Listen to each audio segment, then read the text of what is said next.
weight of the world on my shoulder. As I'm getting older, your people get colder. Most of us only care about money making. Selfishness got us following the wrong direction. Wrong information always shown by the media. Negative images is the main criteria. Infecting the young minds faster than bacteria. Kids wanna act like what they see in the cinemas, yeah.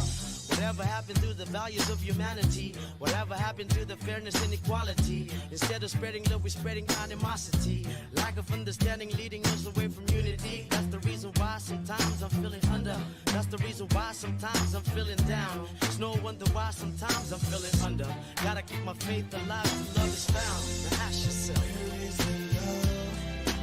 Where is the love? Where is the love? Father, help us and guide us from above. These people got me questioning, where is the love? Sing with me, y'all. One word, we only got one word, that's all we got. One word, and something's wrong with it, something's wrong with it, something's wrong with the world, yeah. We only got one word, that's all we got. One word.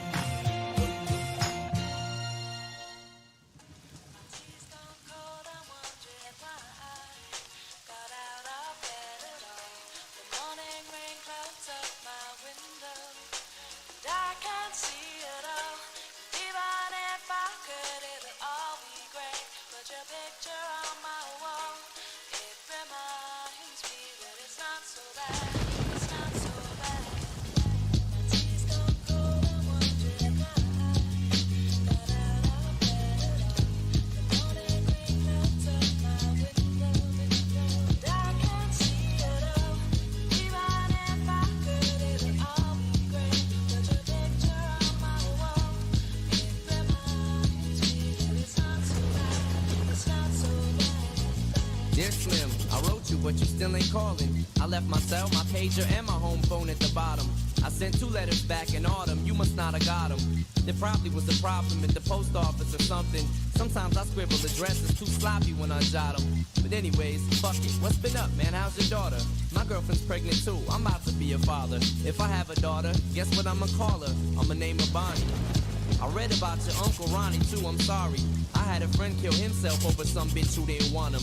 I know you probably hear this every day, but I'm your biggest fan. I even got the underground shit that you did with Scam. I got a room full of your posters and your pictures, man. I like the shit you did with Ruckus too, that shit was fat.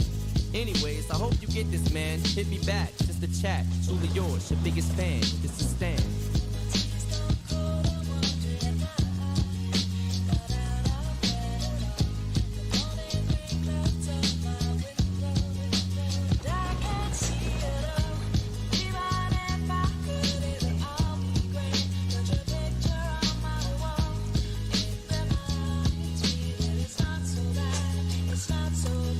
Dear Slim, you still ain't called a roll. I hope you have a chance. I ain't mad. I just think it's fucked up you don't answer fans.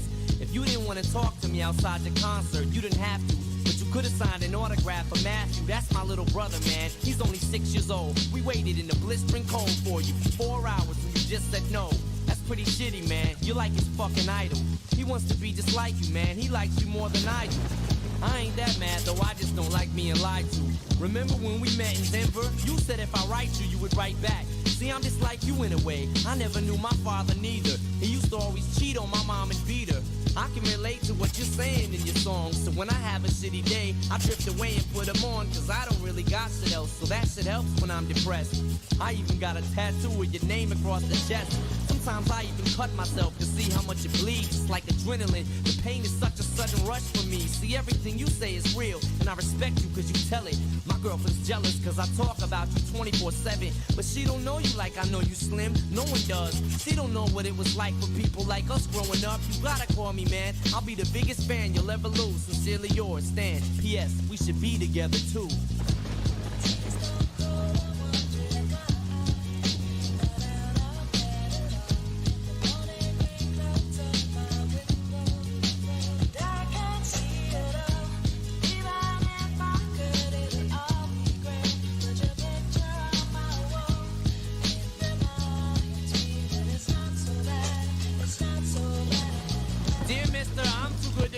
Alright, my fans, this will be the last package I ever send your ass. It's been 6 months and still no word. I don't deserve it?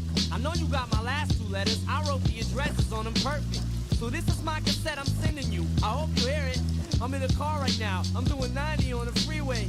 Hey Slim, I drank a 5th of vodka. You dare me to drive? You know the song by Phil Collins, In the Air of the Night, about that guy who could have saved that other guy from drowning, but didn't? Then Phil saw it all, then at a show he found him. That's kinda how this is. You could have rescued me from drowning. Now it's too late. I'm on 1,000 downers now. I'm drowsy. And all I wanted was a lousy letter or a call. I hope you know I ripped all of your pictures off the wall. I love you, Slim. We could have been together. Think about it. You ruined it now. I hope you can't sleep and you dream about it. And when you dream, I hope you can't sleep and you scream about it. I hope your conscience eats at you when you can't breathe without me. See, Slim? Shut up, bitch. I'm trying to talk. Hey, Slim, that's my girlfriend screaming in the trunk. But I didn't slit her throat. I just tied her up. See, I ain't like you. Cause if she suffocates, she'll suffer more. And then she'll die, too. Well, gotta go. I'm almost at the bridge now. Oh, shit, I forgot. How am I supposed to send this shit out?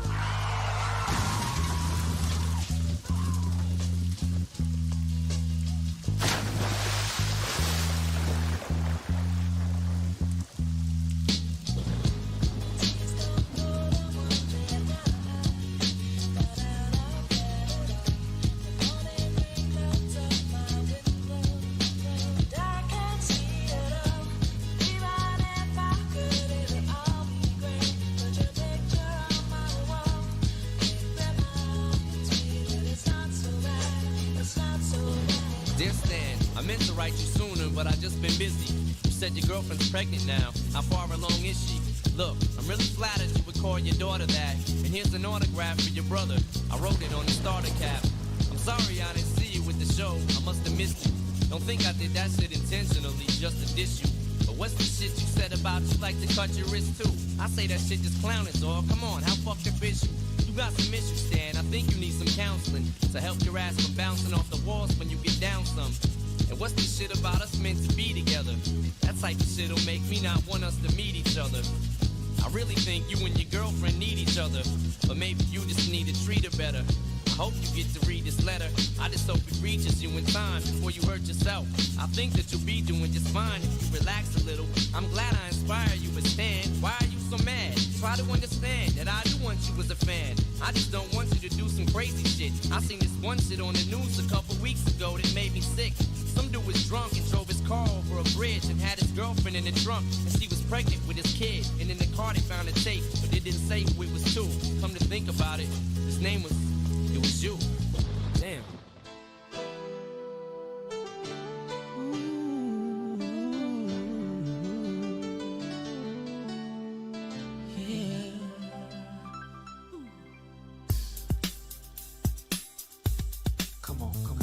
Changes. Wake up in the morning and I ask myself, is life worth living? Should I blast myself? I'm tired of being poor and even worse, I'm black. My stomach hurts, so I'm looking for a purse to snatch. Cops give a damn about a Negro. Pull a trigger, kill a nigga, he's a hero. Get it back to the kids who the hell cares. One less hungry mouth on the welfare. First ship them, don't let them deal with brothers. Give them guns, step back, watch them kill each other. It's time to fight back, that's what Huey said. 2 shots in the dark, now Huey's dead. I got love for my brothers, but we can never go nowhere unless we share with each other. We gotta start making changes. Learn to see me as a brother instead of 2 distant strangers. And that's how it's supposed to be. How can the devil take a brother if he's close to me? I let it go back to when we played as kids, but then changed. And that's the way it is. Come on, come on. That's just the way it is. Things will never be the same. That's just the way it is. Oh yeah. That's just the way it is. Things will never be the same.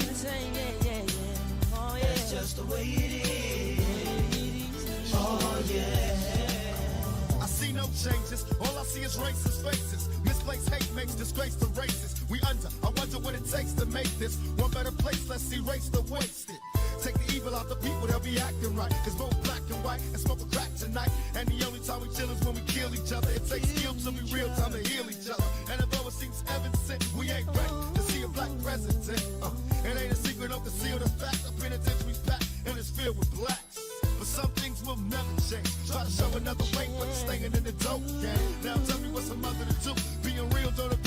brother and you.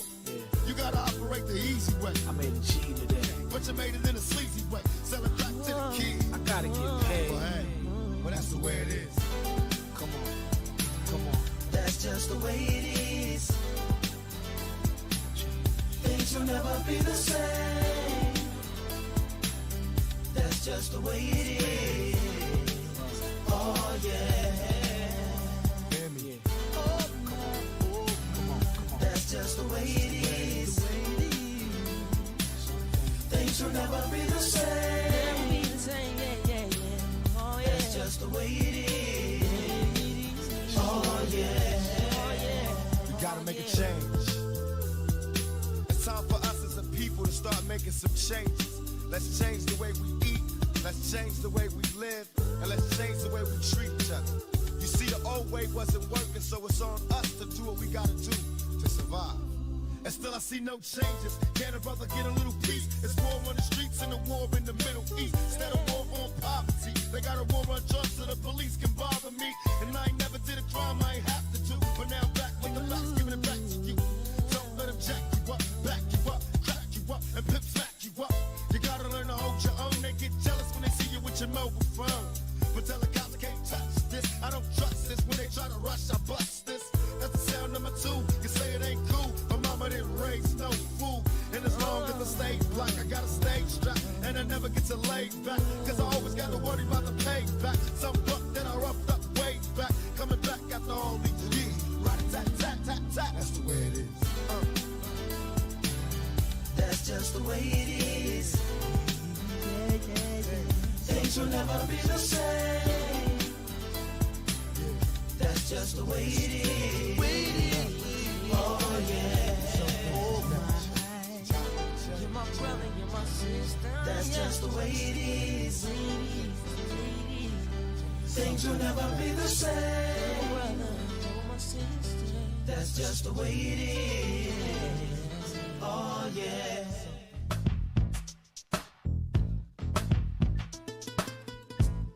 Ladies and gents, turn up your sound system to the sound of Carlos Santana in the GMB Ghetto Blues from the refugee camp. Maria, Maria, she remind me of a West Side Story.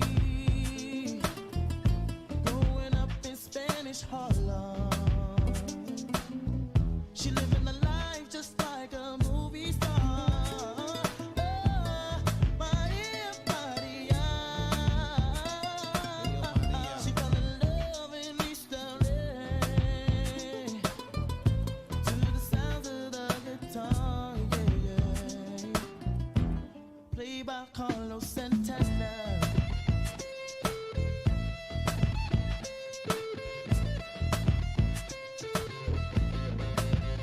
Stop the looting, stop the shooting, pickpocketing on the corner. See, as the rich is getting richer, the poor is getting poorer. See me and Maria on the corner, thinking of ways to make it better. In my mailbox, there's an eviction letter. Somebody just said, see you later. Yeah. Chola, mama chola, ahora vengo, mama chola. East Coast, Ahora vengo, mama chola, mama chola. Ahora vengo, mama chola. Maria, Maria, she remind me of a West Side Story. Growing up in Spanish Harlem,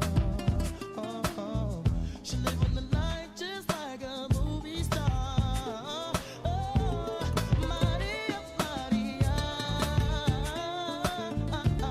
she fell in love in East LA. I said it to the sound of the guitar, yeah. Played by Carlos Santana.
Your school clothes. I bet y'all can't do that new dance. Why y'all looking at me like that? Y'all seen me in the last video? Come on, boy. You acting like Tevin Campbell now. Hit it with it. Man, you ain't repping it right. Here. Oh, she killing pal. She killing pal. Killing with it. Hit it with it, girl. Hit it with it, girl. Look at the juice shaking out of her hair.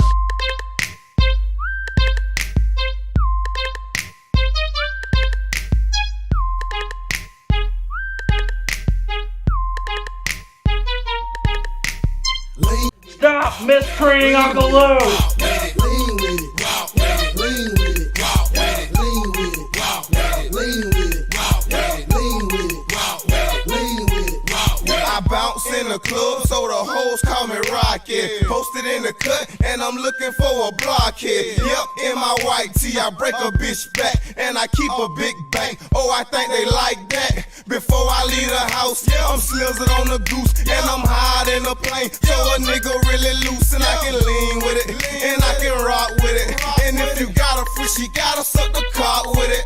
Hey, go and rock with it, go and lean with it. So damn hard, you break your spleen with it. Put up your jeans with it, smoke some green with it. In the spot, ain't crunk, bitches, we ain't in it. If you don't wanna do it, deny it, make your dance. Perfect example, watch me make your face beat up my hand. When you see me hit the spot, better watch that boy. Child laid from the road with the franchise boys. Lean with it, walk with it, lean with it, walk with it, lean with it, walk with it, lean with it, walk with it, lean with it, walk with it, lean with it, walk with it, lean with it, walk with it, lean with it, walk with it. I'm too clean to wanna pop lock from left to right, a nigga lean, vibing to the beat. Check my feet, you ain't got these, I rock, then bend my knees. Every time the beat drop, lean with it, rock with me, freeze before your fingers pop. Purple lean, purple green, grams in my sock. The fuck you mean you ain't seen Buddy on the block? They call me Dr. Doc. I prescribe what a nigga need, make a lean and rock. Old school people patch your feet. Bitch, I'm pimpin' in the club, so the hoes start to act up. Cause they see my chain and a nigga throwin' them stacks up. I keep a full clip, and my pills stay in my pants. I'm in the middle of the floor, they screamin', nigga, do your dance. You can roll your arms, and just put them in rotation. Rotation side to side and snap your finger like them Temptation, dog. I'm all out of state, doing the dance, they never seen that. I ain't Fat Joe, but snap your fingers, then you lean back. Lean with it, walk with it, lean with it, walk with it, lean with it, walk with it, lean with it, walk with it, lean with it, walk with it, lean with it, walk with it, lean with it, walk with it, lean with it, walk with it. Rock left, then snap your fingers. Right, then snap your fingers. Hey, what's happening? Lean with me, rock with me, got a pill, pop with me. Go take a shot, call me Teddy. I got grams, don't hate, nigga. Shot with me. So dip, hell yeah, we on, bitch. Franchise ain't got no money, shit. Hold on, bitch. Hey, rock left, rock right, you can get that shit. Lean back like Fat Joe and snap your wrist back. Gangsters don't dance, they lean with it, rock with it, Glock with me, pop quick. Gangsters gon' rock with it, 1, 2, pop, and bring it across the chest with it. Get nasty, flash it, gon' flex with it. Do it how you wanna, slow it up, do the matrix, play with it, straight hit it, get all in their face with it. This dance for the killers, the dealers, the cutthroats. You already know the chillin', the grown folk. Lean with it, walk with it, lean with it, walk with it, lean with it, walk with it, lean with it, walk with it, lean with it, walk with it, lean with it, walk with it, lean with it, walk with it, lean with it, walk with it.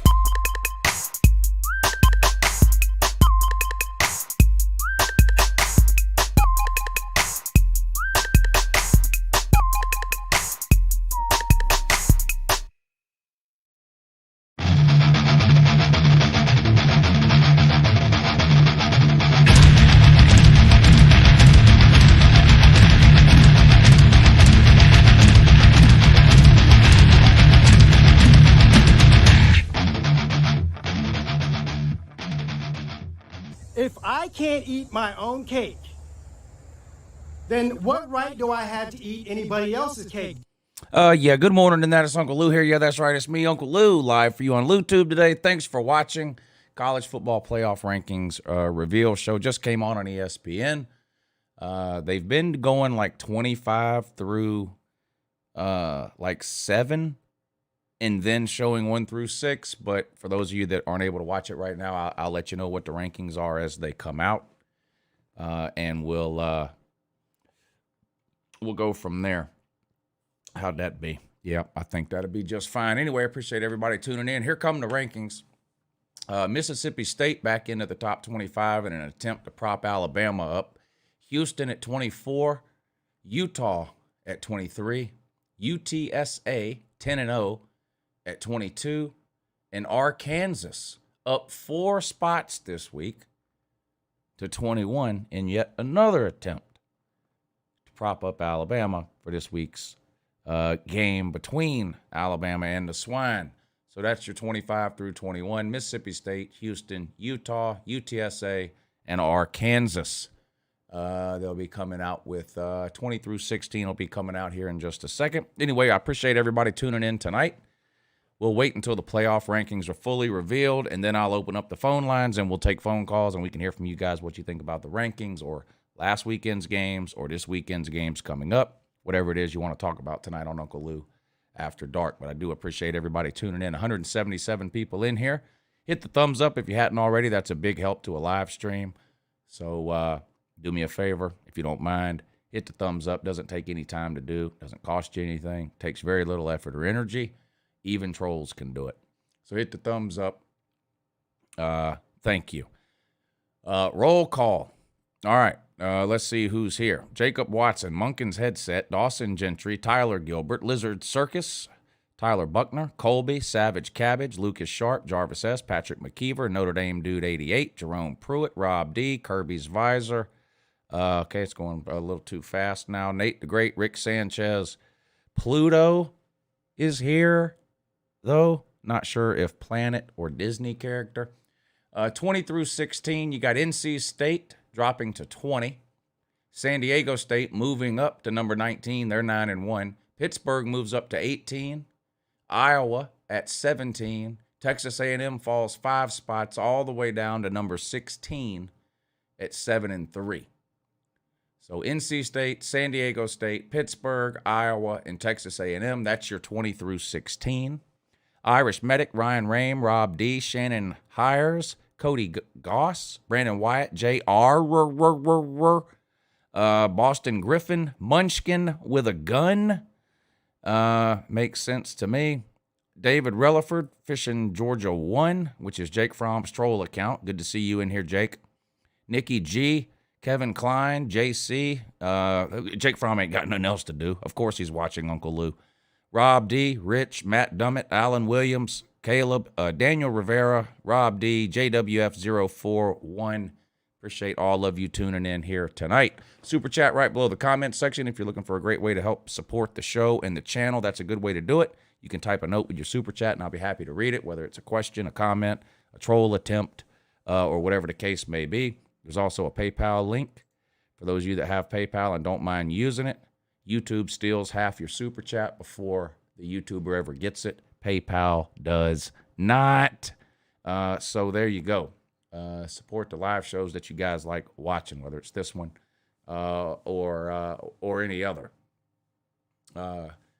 Still with the 20 through 16. Here comes 15 through 11. Wisconsin moves up 3 spots to 15 with a 7-3 record. Wisconsin's a team a lot of people forgot about because they got blown out by Notre Dame and lost a couple other games early. At 13, Oklahoma, 9-1. They dropped 5 spots down to 13. Wow. The disrespect for Oklahoma is hilarious. Ole Miss moves up 3 spots to number 12. They're 8-2. And Baylor jumps ahead of Oklahoma. They're 8-2. Baylor now sits at number 11. So recap 15 through 11. Wisconsin, BYU, Oklahoma, Ole Miss, and Baylor. Why don't I do this? I will update the top 10 on the scroll at the bottom as it comes out. How'd that be? Oh, I think that'll be just fine. Okay, good. Good. Wisconsin, Oklahoma, Ole Miss, Baylor. That's your 15 through 11. Woo, can I get a white Tonto, please? What do you want? What do you want? You want to? I am white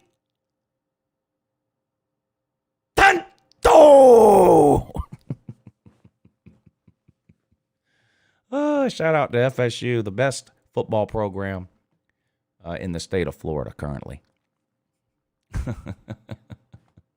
The best football program in the state of Florida. All right, waiting on the playoff committee to release the top 10 now. Again, appreciate everybody tuning in. Wisconsin, Oklahoma, Ole Miss, Baylor. That's 15 through 11. Waiting on the top 10 now. We will open up the phone lines as soon as the full rankings are released, which we have 10 through 1 to go. Then we'll open up the phone lines, take some phone calls from you guys, and see what it is you want to talk about tonight, whether it's these playoff rankings and what pisses you off about them. Last weekend's games, this weekend's upcoming games, playoffs, whatever it is you want to talk about. As soon as the playoff committee gets around to releasing the top 10, we'll turn the phone system on and you guys can start calling in. 5 quality losses, yeah. I can't wait for FSU to beat Florida. I would definitely pick FSU in that game if they were playing right now, for sure. For sure. IMG Academy is the best football program in Florida. Well, you may be onto something there. White Tonto should have his own show. I hope George is calling in tonight. He's big mad. Well, George is always mad. All right, at number 10, Wake Forest, up 2 spots, back into the top 10 after briefly falling out. They're 9-1.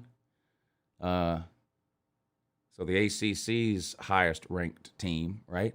Wake Forest. Is that the ACC's only ranked team? No, NC State was ranked. Was anyone else ranked? Pitt, I guess, was ranked. Wake Forest at 9-1, up 2 spots this week. That's your 10th place team.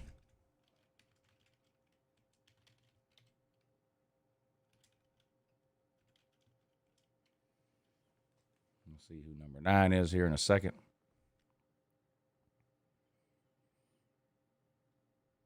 B. Bean, what's up, buddy? Ed Turner says Wake Forest better than Georgia.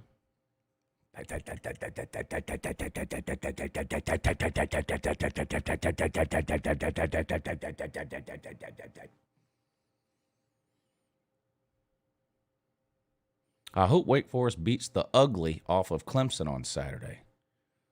Well, what about in 2 weeks, though? What about in 2 weeks, Jackpot? Can we get a prediction on that?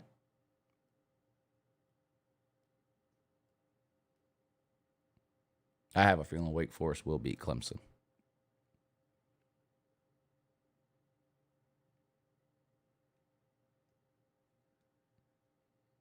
I have a feeling that they will.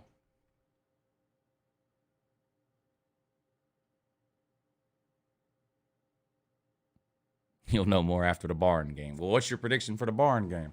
Oklahoma State comes in at number 9, the hottest team in the Big 12 right now. They are blowing people out. Oklahoma State's last 3 games, they're beating people by 20, 30, and 40 points. And I know what you're going to say. Well, they're beating bad Big 12 teams. Well, that's great. Those are the same Big 12 teams that Oklahoma beat by 8 points. So Oklahoma State has been on a roll lately and has looked like the best team in the Big 12. They're at 9-1. They beat the bejesus out of, who was it? TCU, 63-17 or something this past weekend. They're red hot right now. They were 10 last week. They're up 1 spot to number 9, Oak State.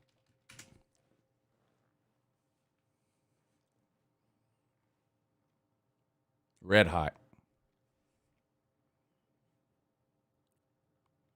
Oak State can beat Oklahoma, I think. We'll find out in 2 weeks, and they may end up having to play twice. Notre Dame comes in at number 8 this week. They're 9-1. They beat Virginia. I believe it was 28-3 this past week on the road at Virginia. Still with just the 1 loss to Cincinnati.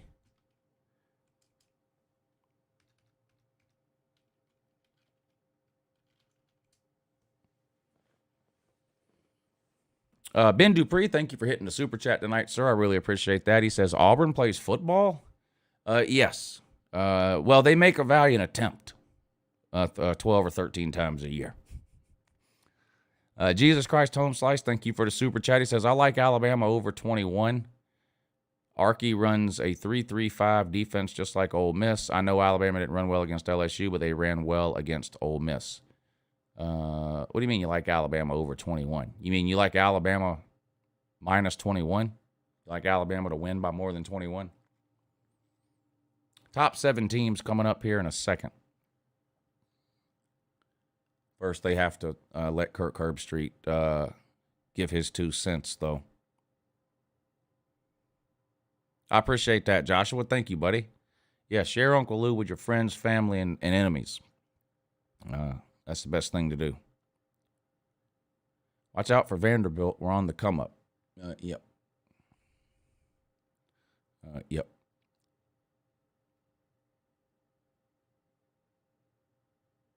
Auburn will get the W over Bama. We'll see.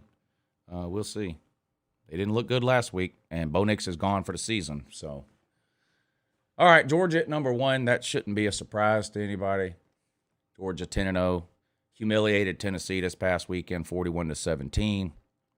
Covered the spread yet again. Play Charleston Southern this week and then finish up the regular season on the road at Georgia Tech before beating whatever sacrificial lamb the SEC West decides to send to Atlanta. Alabama at number 2. What does that green arrow with an NR beside it mean next to Alabama's name? For those of you that are watching, I don't have the volume on. Why does it say NR in a green triangle next to Alabama? They're 9-1. Oregon, number 3. They also have an NR. I don't know what that means. Are they saying what that means? It means not ranked?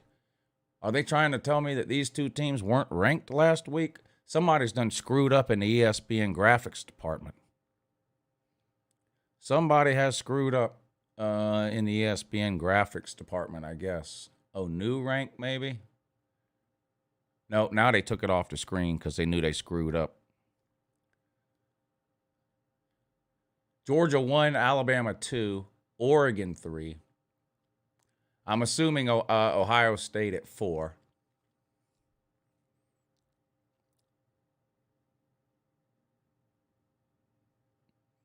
Yeah, Ohio State at 4. Probably Cincinnati at 5.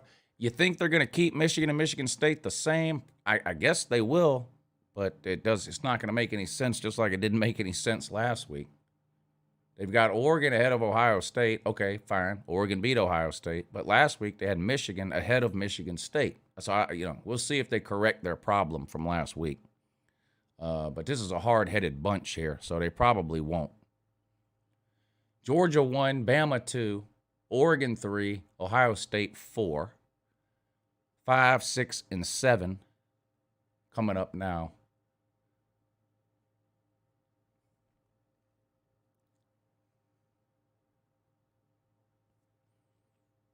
Oh, come on, for God's sakes.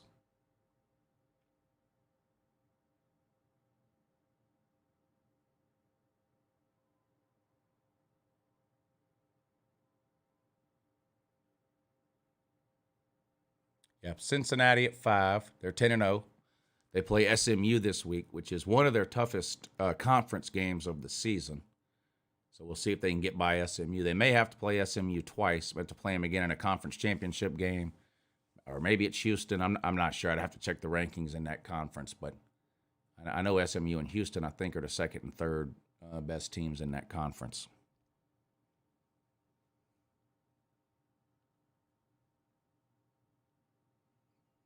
Georgia 1, Bama 2, Oregon 3, Ohio State 4, Cincy 5. Just waiting to see the order of Michigan and Michigan State. Last week they had Michigan ahead of Michigan State for no reason at all. They're probably going to keep it the same because Michigan had a pretty good win this week on the road at Penn State. But still, you get two teams with the exact same record in the exact same conference.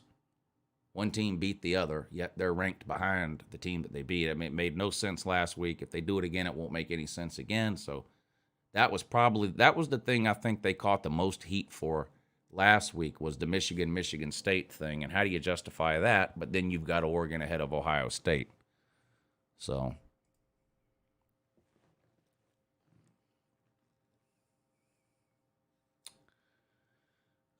waiting, hanging around. Cincinnati at 5, 10-0. Michigan, they did it again. Michigan at 6. Michigan State then will be your 7 team.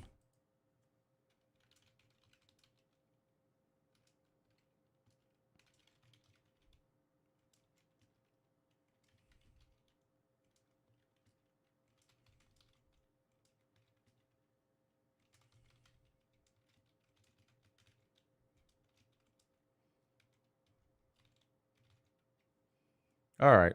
So there you go. Now we got it scrolling across the bottom. So people tune in late and they want to know who's ranked who and where and what and why.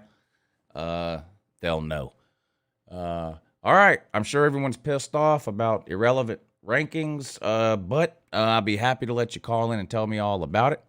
It takes me a couple of minutes to get the phone lines turned on, and then I will be right back. Don't worry. Meantime, Uncle Lou will play a song for you. Yep. It takes me one song to get the phone lines turned on.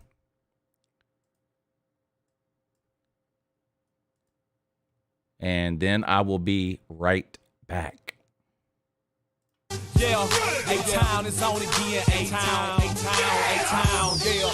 Y'all know how we do around this time. Young bloods, Lil John, yeah. Choke that thing, yeah, I mean.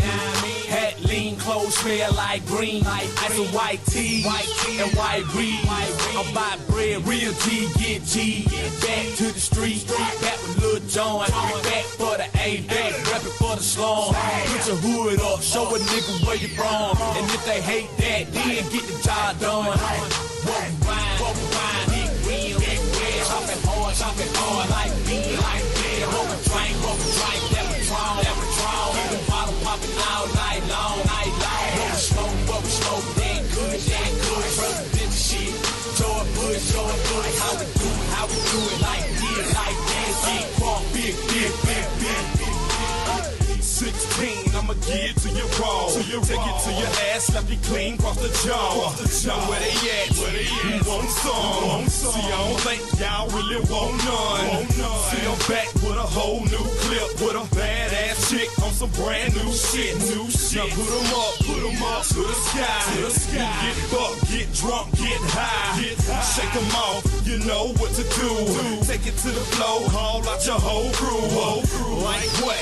Look, if you boss, see, we still don't give a damn, and I never gave a fuck. See, I'm big timing, wrist stay blinding with 4 or 5 3s. Yeah, my pinky ring shining. I stay grinding and true to the streets. If you ever need to find it, you know where we can meet. What we find, big wheel, chopping hard like beer, like beer. What we drink, that Patron. Keep the bottle popping all night long. What we smoke, that good. President shit, George Bush. How we do it like this, big crunk, big. I feel big bang, and drink. That's why I got a purple Sprite, and y'all ain't. Y'all ride big rim, me is tall. So when you step down, baby girl, don't fall. Y'all niggas know the name, they call me Sean Paul. And I ain't got no flaws to sell, breaking the law. Niggas call me dope, cause I'm hard and I'm raw. Can't call me that thing, one hit to make you cough, and it's always beside me. Watch got diamonds, I ain't part-time, and I'm full-time grinding. The nigga one shining, blind nigga blinding. Them niggas with the dimes in the whips that I be riding, and I don't pull them out into the trunk beat. And you can see you moving, sitting in the back seat. They wild on the east, they live in these streets, so I'ma keep my peace, sitting on the front seat. What we find, big wheel, chopping hard like beer, like beer. What we drink, that Patron. Keep the bottle popping all night long. What we smoke, that good. President shit, George Bush. How we do it like this, big crunk, big.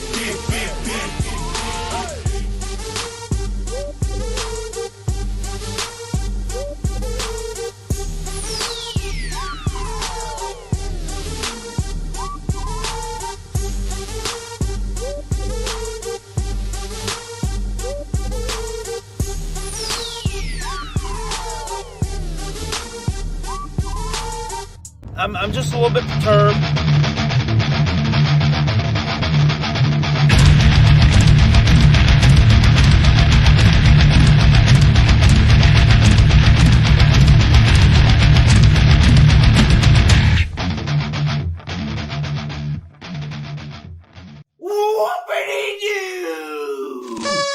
All right, 706-786-4481, 706-786-4481 is the number if you'd like to be a part of the show tonight. Give me a call. Let me know what you think about the playoff rankings just released over on ESPN. Let me know what you think about the Uncle Lou rankings, released about an hour ago on LouTube.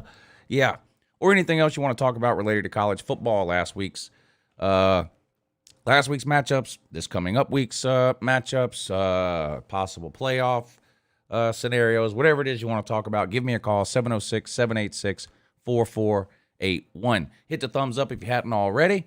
Super chat right below the chat section. Great way to support the show. PayPal link. If you have PayPal and don't mind using it, there you go. I'll post that, or somebody, a mod or somebody will post the PayPal link in the comment section. It's also in the description of the video. Let's get over to the phone lines. Let's see what it is you guys want to talk about, or girls, whatever the case. I don't know.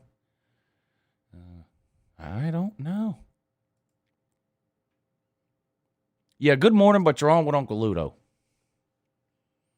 Morning, Uncle Lou. How you doing? Doing great. How are you? Doing good. Okay, I got a question for you. I'll answer it. Would you trade a loss to Alabama with Stetson Bennett at quarterback? Did you fall in a well? Because we can't hear you.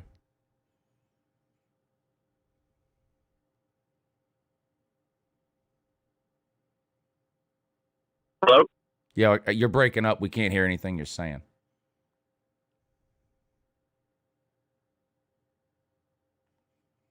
I'll put you back on hold and see if you can drive to civilization, maybe. Good morning. You're on with Uncle Lou. Hey, Lou. It's meant to be. Hey, what's up, Nate? How are you doing, sir? Doing great. How are you? Pretty great. I agree with your rankings. I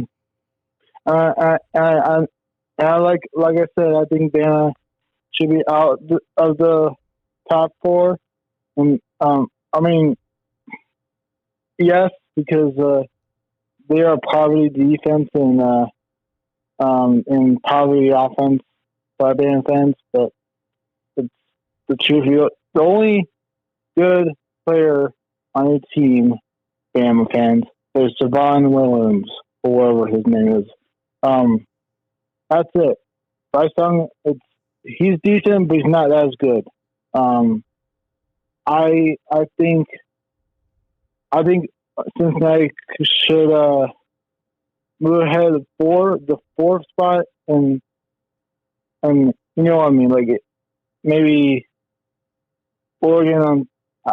I was saying because I don't think Bama should be in the top four the same, because what I've seen is not impressive.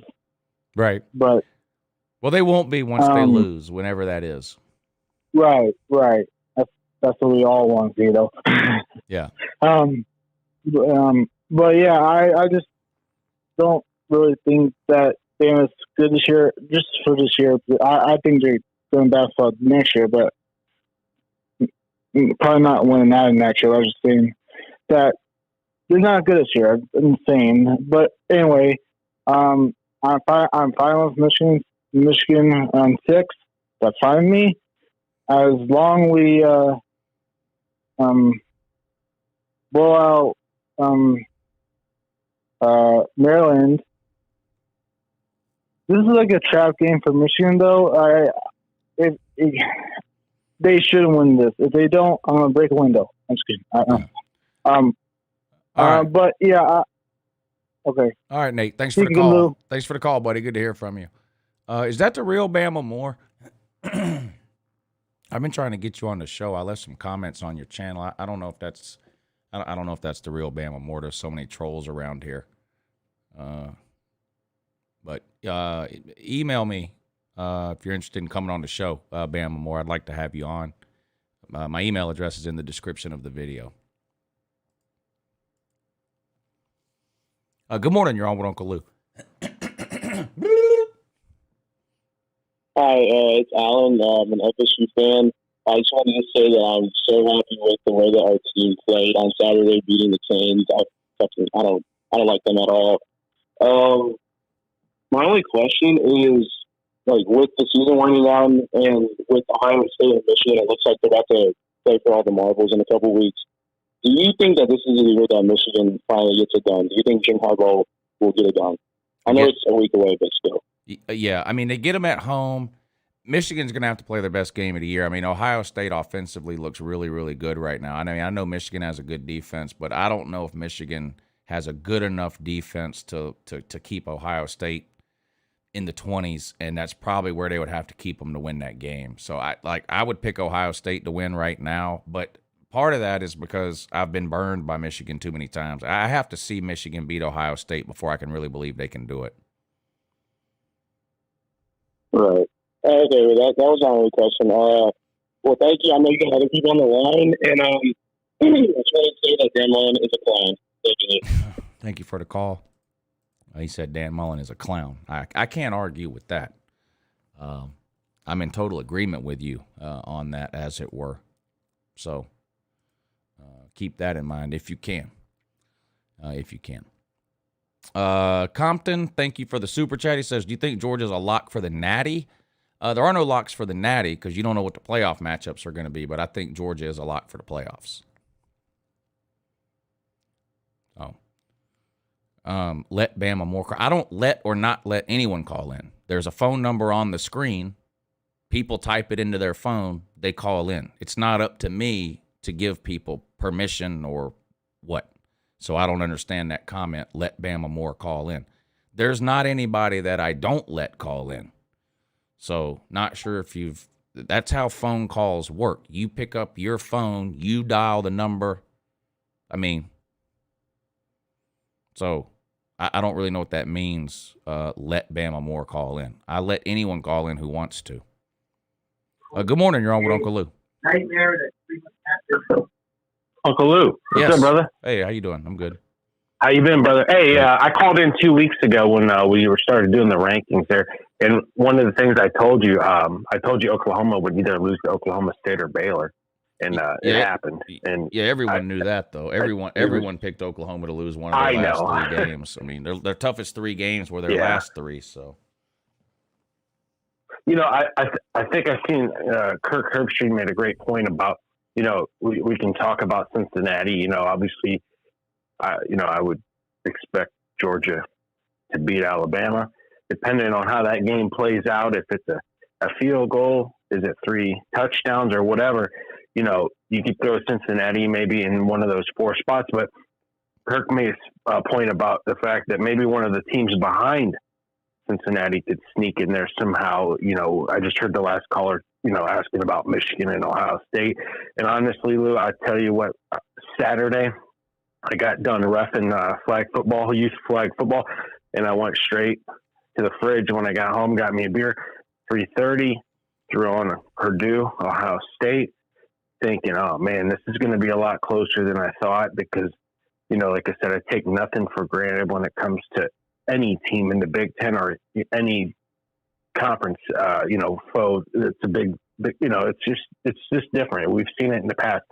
But I was really surprised to see how quickly we bounced out of that, you know, throwing the ball down the field. Just some things I hadn't really seen all season. And, you know, the last caller made something about Michigan. If you're going to beat Ohio State, you better go back and watch the Oregon tape because that's probably the only way you're going to beat them, the way that they beat them, running the ball and doing what they did and getting the turnovers. So I just wanted to bring up those few points. And one last thing, you know, at the end of the day, you know, say it's a field goal game in the SEC championship. I mean, Alabama, Georgia, field goal. Georgia wins by a field goal. I mean, is there a way that Alabama gets in at a 4 and then they replay each other again?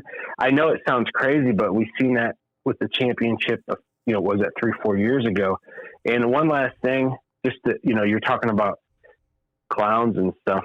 How about Dabo taking himself off the coaches poll because of what happened last year? I don't know if it was specifically to that, but I took note as a Buckeyes fan that when he ranked the Buckeyes at number 11, and then obviously we went and spanked that ass. I just thought that was kind of hilarious how that went down. But like I said, Michigan State on Saturday, I'm not taking that for granted. They can run the ball. They're a physical team. Well, it's everything you just said, right? That's what Michigan State has to do. Michigan State needs 6-minute drives. They can result in a punt. Yeah. You know, if they get the ball at their 15-yard line, they can't go 3 and out and punt. They can gain 3 first downs and 40 yards in punt. That's okay. And then make Ohio State go 90 yards on you, but 3 and outs, it's not going to cut it. They need long drives. Obviously, they need turnovers. Points. Yeah, they need turnovers and they need long drives. And like you said, that's how you get that with a ground game, and they have that.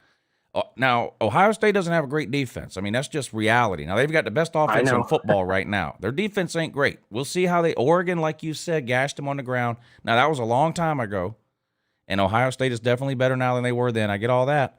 And I'm not picking Michigan State to win the game, but I think the recipe you described on beating Ohio State is accurate, and I think Michigan is the type of team that could potentially beat Ohio State. I just don't know if they're good enough. We got to go to Ann Arbor. And I'll just say this, let's be honest, Georgia, I got a lot of respect for them over the years, the program. Their defense is, the historic, it could be a historic defense for college football. It'd be nice to see a good, usually just watching national championship games over 35 years, the defense wins out when it comes to like the historic defenses versus the historic offenses. I've seen enough games, I think, but it would be fun to see Ohio State versus Georgia. Maybe in the first round, but in the national championship, we hadn't played since I think I brought up a couple weeks ago, 1993, and that would be great. But the one wide receiver for the Buckeyes, I mean, they got Olave, and then you got the other kid, but Wilson and I can't Smith. No, Jackson Smith Njigba. I can't remember how to say his name, but that guy is just going lights out. Yeah. And the one thing that I noticed, we're getting to the end of the season.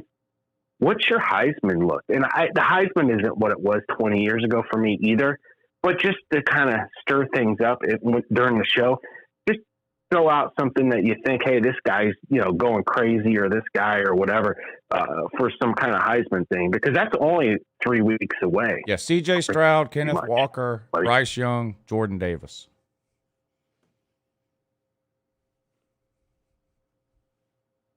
One of those 4, and it won't be Jordan Davis, so it'll be one of the other 3.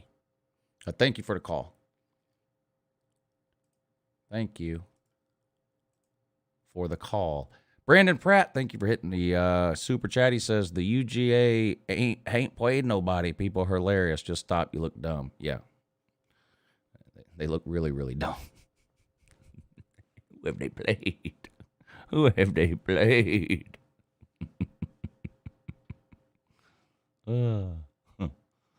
I guess we could have played Oregon and lost. Would you be impressed by that? We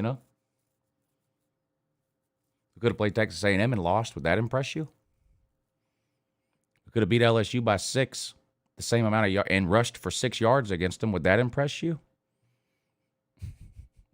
We beat everybody. We played by 30 and 40 points. People are mentally retarded. Mentally retarded. I know you're not supposed to say that anymore, but I don't care. I say what I want. Colby says, hey, what's going on in there? Colby, thank you for PayPal. I don't have that loaded up on here today to play, but what's going on in there?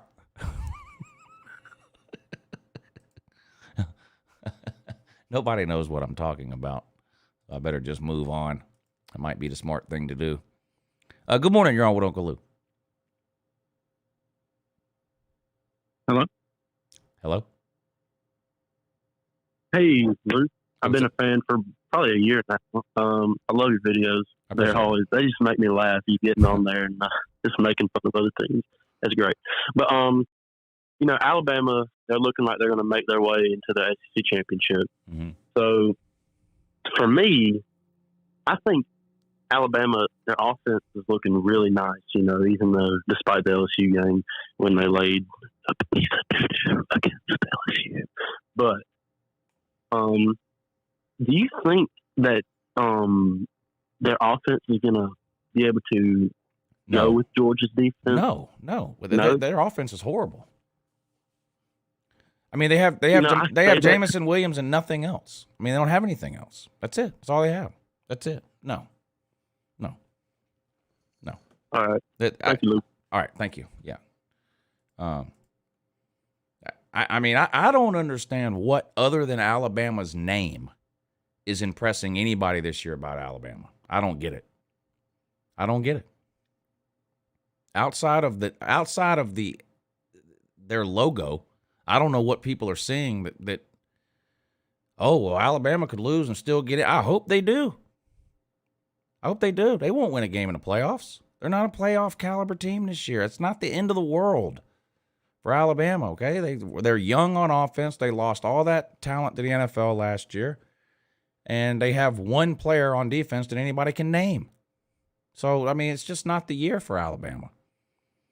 Good morning. You're on with Uncle Lou. Good mustard, sir. I'd like to start an official hashtag here on LouTube. The comment section. Brokelahoma. We broke them this week.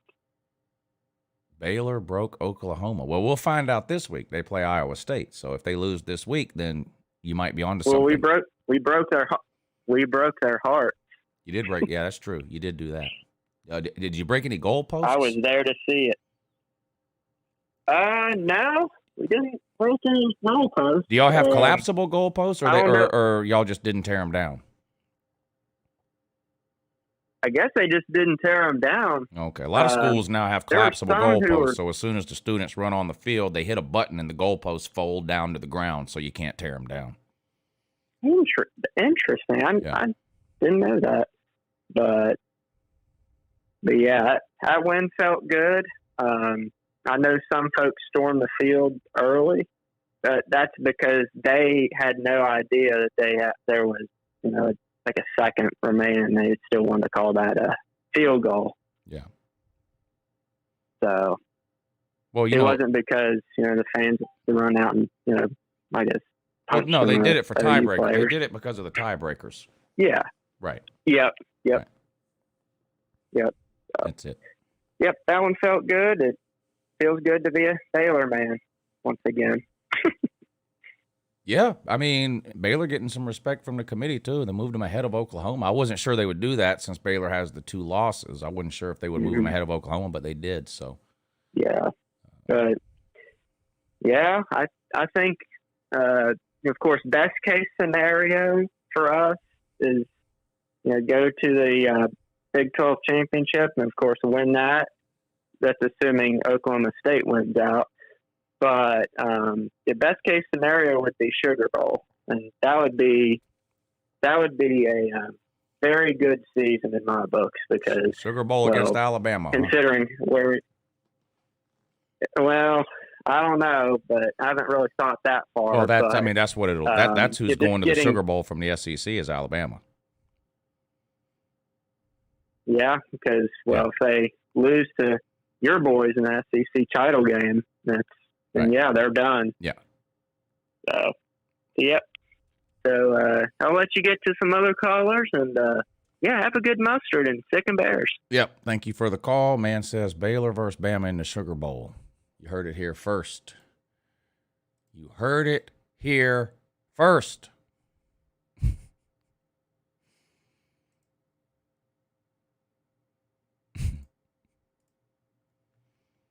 Good morning. You're on with Uncle Lou. Hey, it's Cody over here at Evans, Georgia. How you doing, man? Doing great. That's awesome talking to you, man. So, if the playoff ranking stayed the same to the actual playoff right now, who do you think would be the most, worried for our dogs and why? If the what now?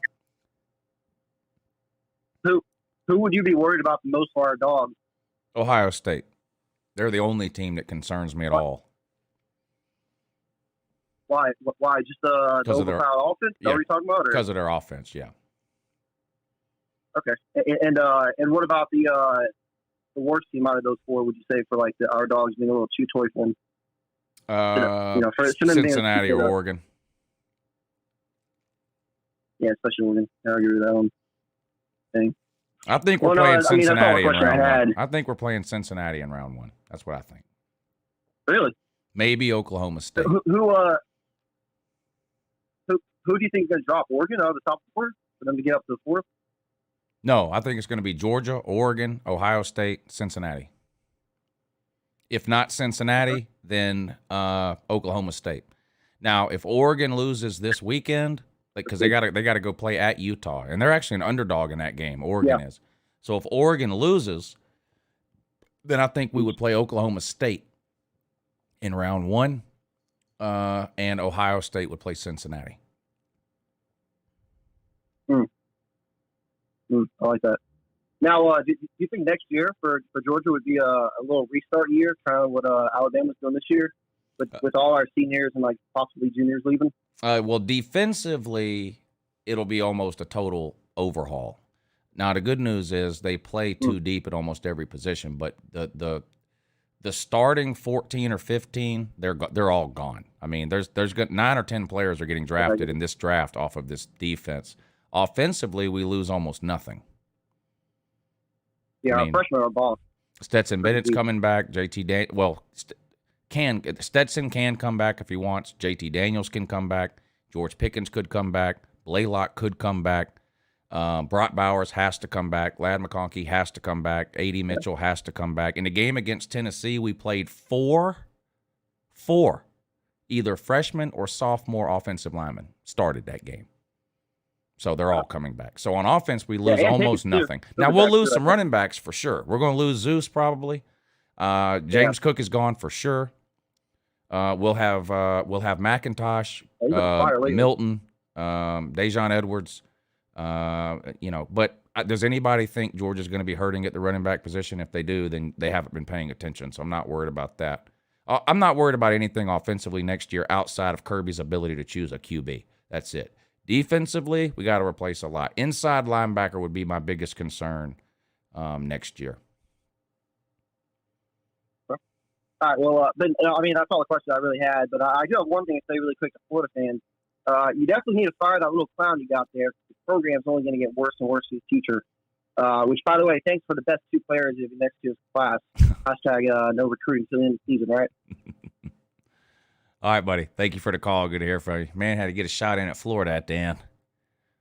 Dang. Had to get him a shot in at Florida. Why is A&M still in the top 25, and why is Bama 2? Well, you know why A&M is still in the top 25. So that the committee can tell you that that's a good loss for Bama. That's why. 2 through 7 is a joke. I guess head-to-head only works for some names. Yeah, it doesn't make any sense to have Ohio State ahead of Oregon. Oregon ahead of Ohio State, but then have Michigan ahead of Michigan State. I don't understand how they justify that. And however they justify it, they're wrong. I'm not even interested in how they justify it because it's wrong. There is no justification. Good morning. You're on with Uncle Lou. Uncle Lou, what's going on? And go Dogs. Go Dogs. This is AA Ron. I ain't really been able to get in on the busy season. But I just want to start it off at the top with how good is it to be a Georgia Bulldog fan right now? So far, so good. 10-0 for the first time since 1982. Yep. Dominating fashion. They've looked good all year. As a Bulldog fan myself, the deepest part of my heart, the only thing I'm worried about is we play Alabama. It's going to be the same as 2017, 2018. It's going to be the exact same except for one thing. Georgia can score points right now. Well, it's going to be the first half of those games played for the entire game. Alabama cannot beat Georgia. It won't happen. That they don't have. Oh yeah, they're just not. I mean, Alabama. I mean, they don't worry me at all this year. They just don't have it this year. Now next year, next year they'll be great. They'll be great again next year, I'm sure. But this isn't the year for Alabama. Oh no, yeah, I agree. At their peak, though, the most they can succeed in,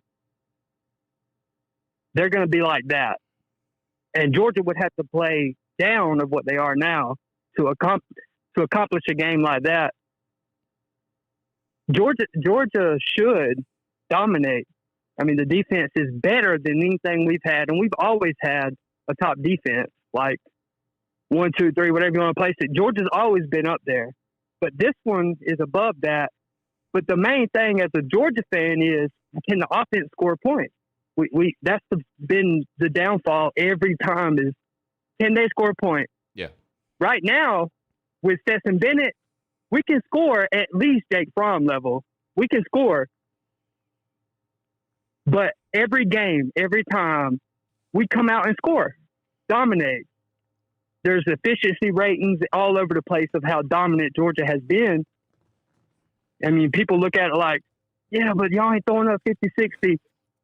We don't have to. We're dominating. We're controlling the game. We throw the ball when we got to. Stetson Bennett came out and threw more than he's ever threw against Tennessee. Yeah. Wasn't that team supposed to dominate us offensively and expose us? Yes. No. Fuck no. Georgia's that good. This is the best defense I've seen. Ever. And I've been watching. I'm a huge football fan. I remember the Florida State defenses with Brooks. I remember all that. We watched that in school coming up. Everybody remembers that. Yeah. But this defense is control. Control, like, you're my, B word. You're my control. The whole game. Yeah, and Bama's got no backup QB. I would be surprised if Bryce Young made it through the game against Georgia, and they've got no backup quarterback. Their offensive line is not any good. They'll rush for Brian Robinson will rush for less than 50 yards against Georgia. Dominant, yeah. Yeah. And Kirby will figure out a way to limit Williamson or Williams, Jamias Williams, whatever his name is. He's legit. But Kirby will figure out a way not to stop him, but to slow him down. And Alabama's not going to beat us with one wide receiver. Just the linebackers. It's just not going to happen. The linebackers. Well, linebackers aren't covering Jamias Williams. That I can tell you. No, I'm saying just the linebackers are going to shut Bryce Young down. Yeah. Ringo Bryce Young and doesn't play well when he's under pressure. Up. Bryce Young does not play well under when you get pressure on him, Roquan he doesn't play well. That's right. And Roquan Smith was an example of what a linebacker like Nakobe Dean can do to a game. But we got everything else filled in now. I mean, Nakobe Dean is probably the best player in the nation right now at the level he's playing. But how can you tell with all these stars? He just dominates in big moments. I think he's the best player on the team. I think Nakobe Dean's the best player on the team. That's what I think. I think he's the best player on the team. And the reason you look at Ohio State. Ohio State has 3 Jamias Williams. Okay? And they've got TreVeyon Henderson, who's better than anybody Alabama has.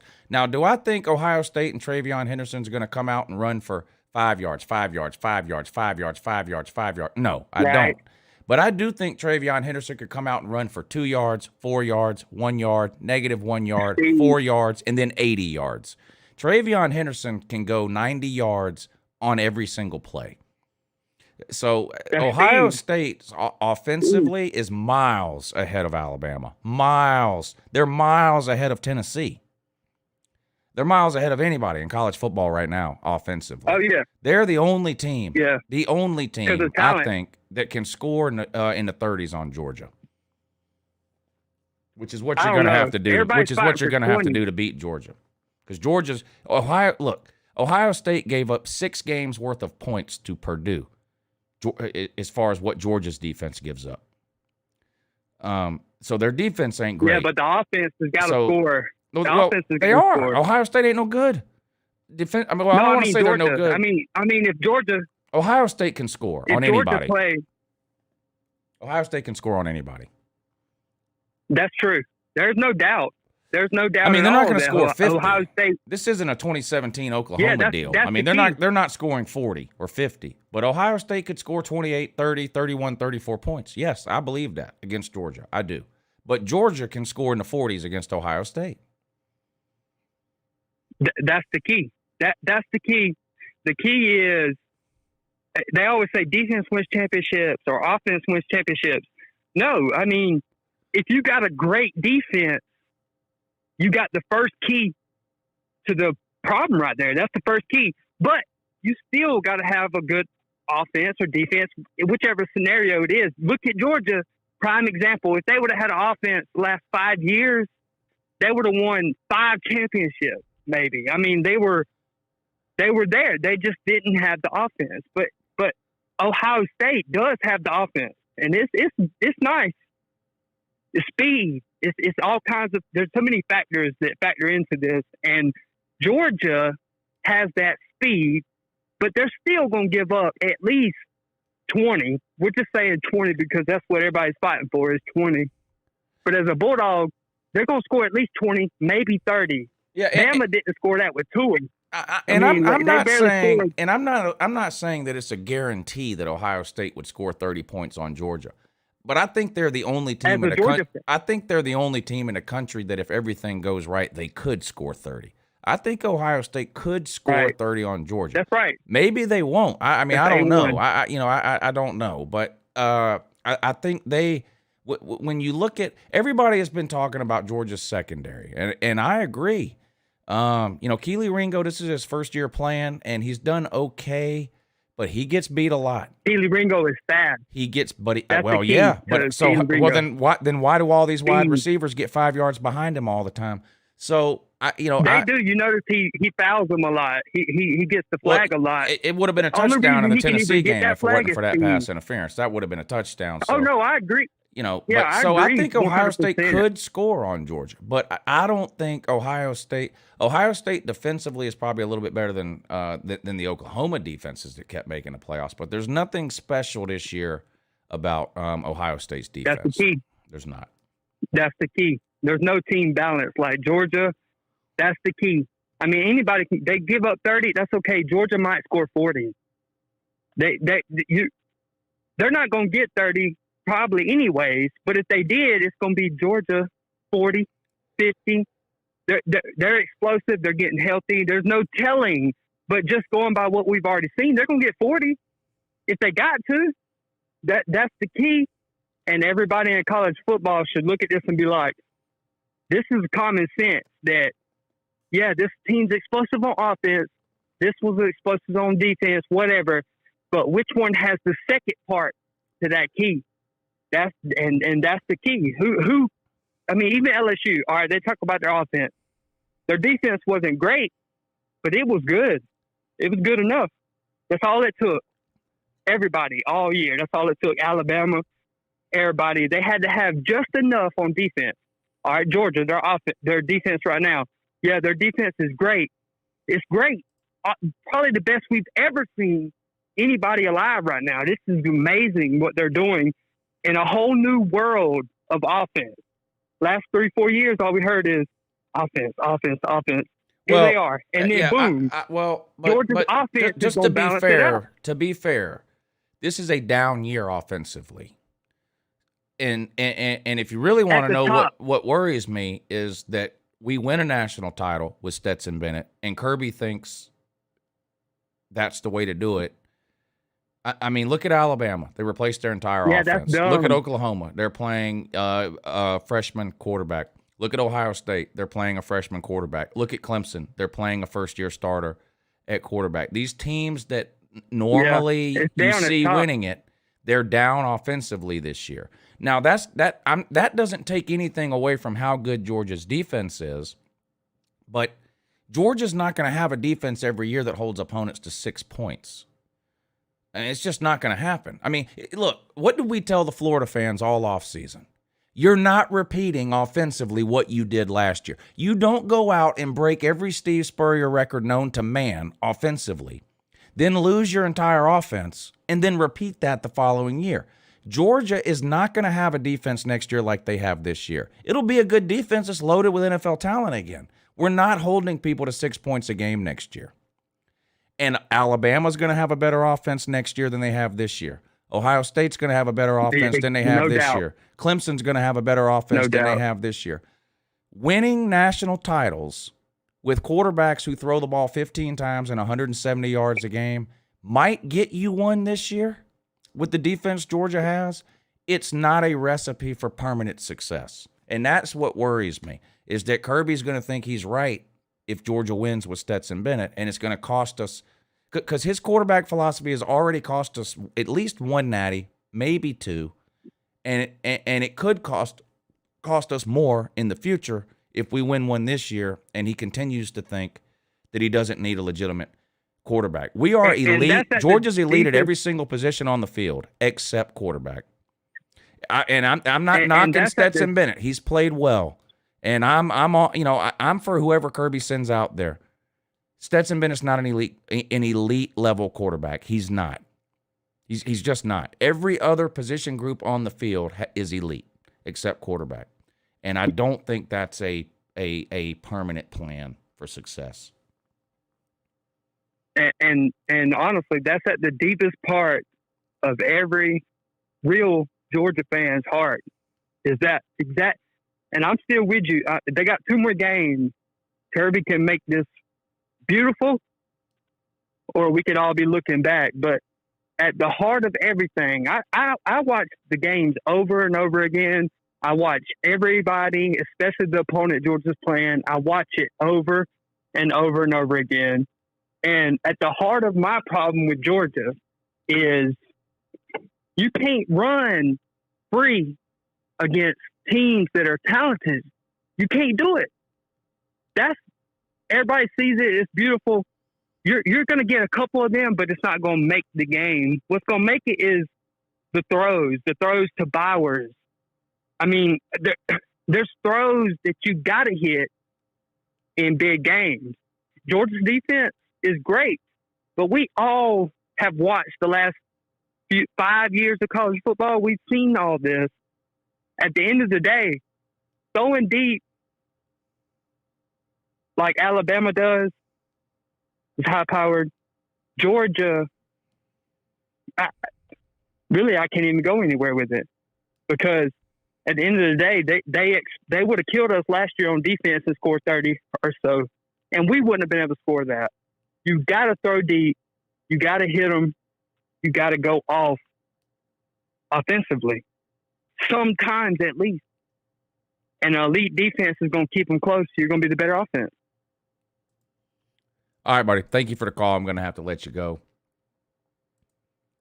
Monster Ball 18, thank you for the super chat. He says, Uncle Lou, why wasn't Tennessee in the top 25? I guess would be because they're not very good. Yeah. I think they have 5 losses. So that's probably the primary reason. Greatest ever, thank you for the super chat. As a Georgia fan, Disney dogs like this get old. I don't think he was a Disney dog.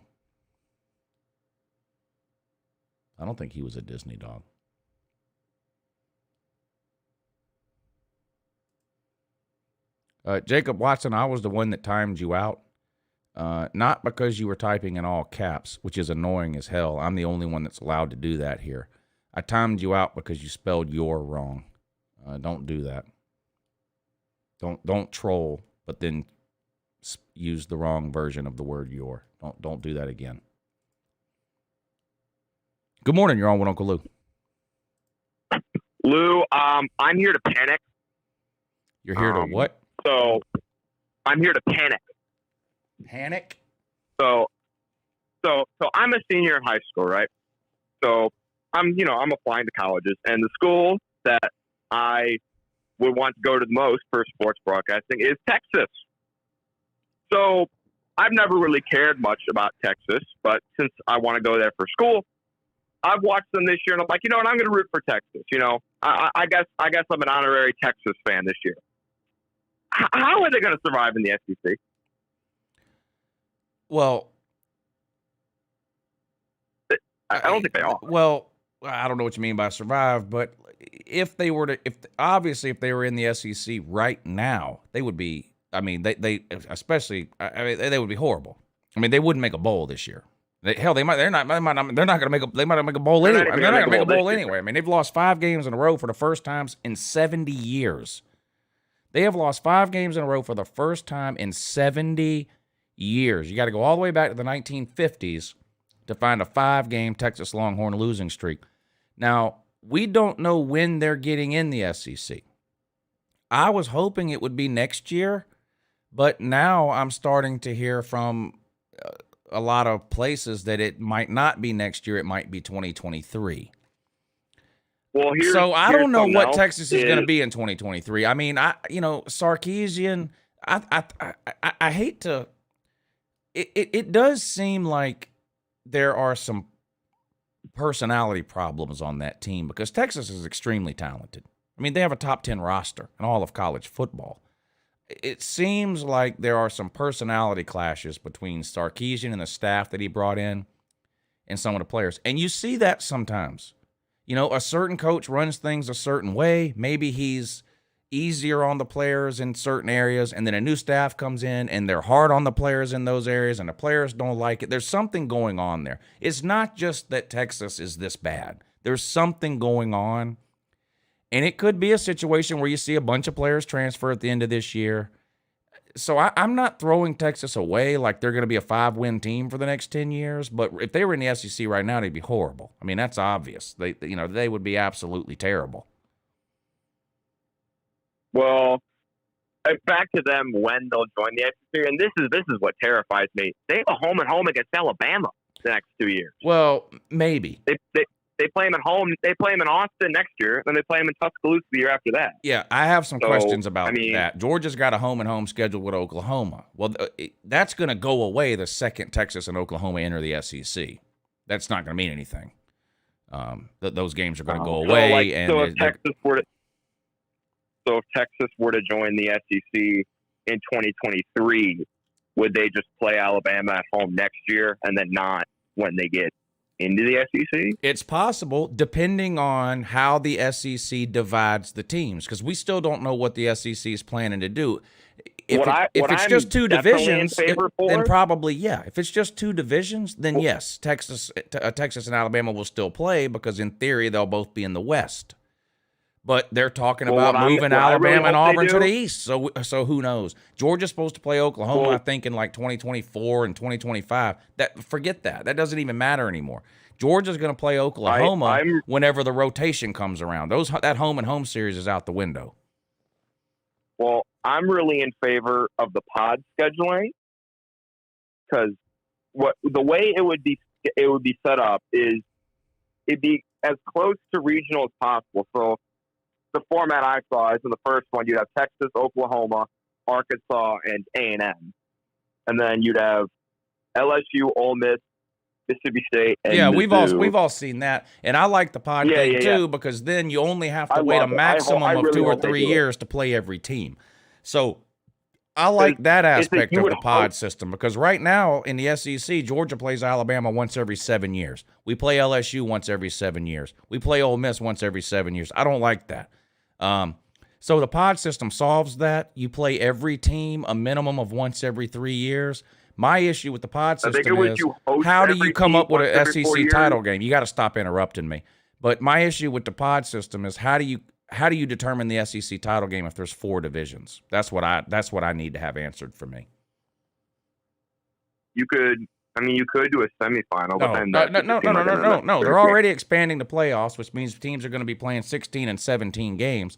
Why would the SEC add another hurdle to getting to the playoffs? So that's not an answer. Making the teams, you could separate. That's not going to happen.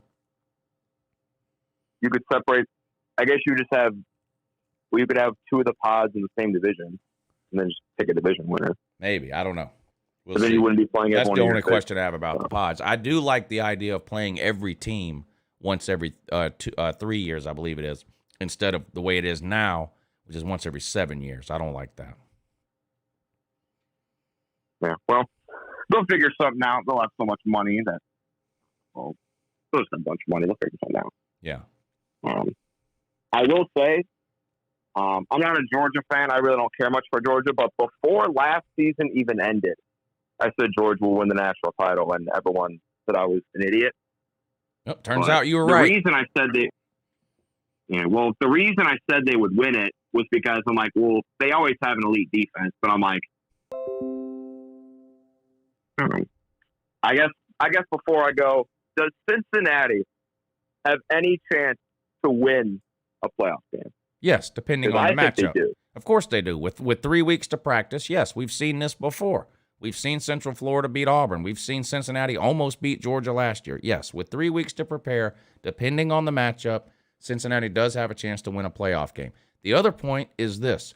If Cincinnati gets blown out in the first round, that's not proof that they shouldn't have been in the playoffs. We've had 12 playoff games, 6 years, 12 playoff games. 9 of the 12 playoff games have been blowouts. They're always blowouts. So if Cincinnati gets blown out, that doesn't mean they shouldn't be there, because everyone gets blown out in the playoffs. 9 out of 12 teams have gotten blown out in the first round of the playoffs, and half the national title games have been blowouts. Thank you for the call. More times than not, the best team in college football is a lot better than the second best team. Just look back over the last 6 national title games. Good morning. You're on with Uncle Lou. Hey, good morning, Uncle Lou. Uncle Lou, good morning. Yeah, what's up, buddy? Good morning. Hey, how you doing? Doing great. All right, that's great. Yeah, so I'm gonna get started with my analysis for last weekend game and to the weekends the 2 weekends that we're gonna have before the SEC championship. First, I want to say that I wasn't impressed with Stetson Bennett play last weekend, but I was pleased.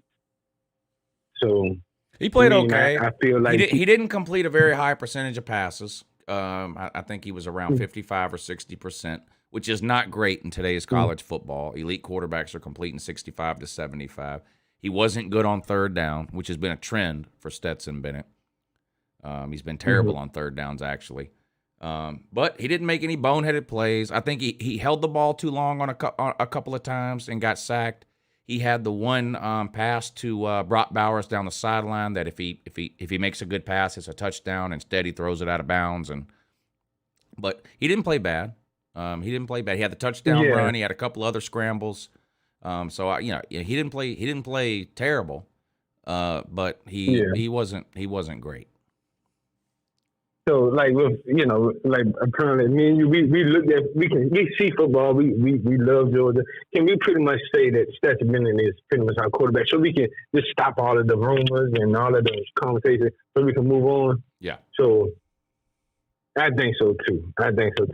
So, I'm not even going to talk about too much about that, but I want to say Tennessee. No, I'm not going to try to disrespect Tennessee Vows, and I'm not going to. The football team, they're pretty good. They got a history behind it and everything. They're not new to college football, but I don't know about how you feel, but I really do not like the hurry up offense. I think it's kind of cheesy a little bit.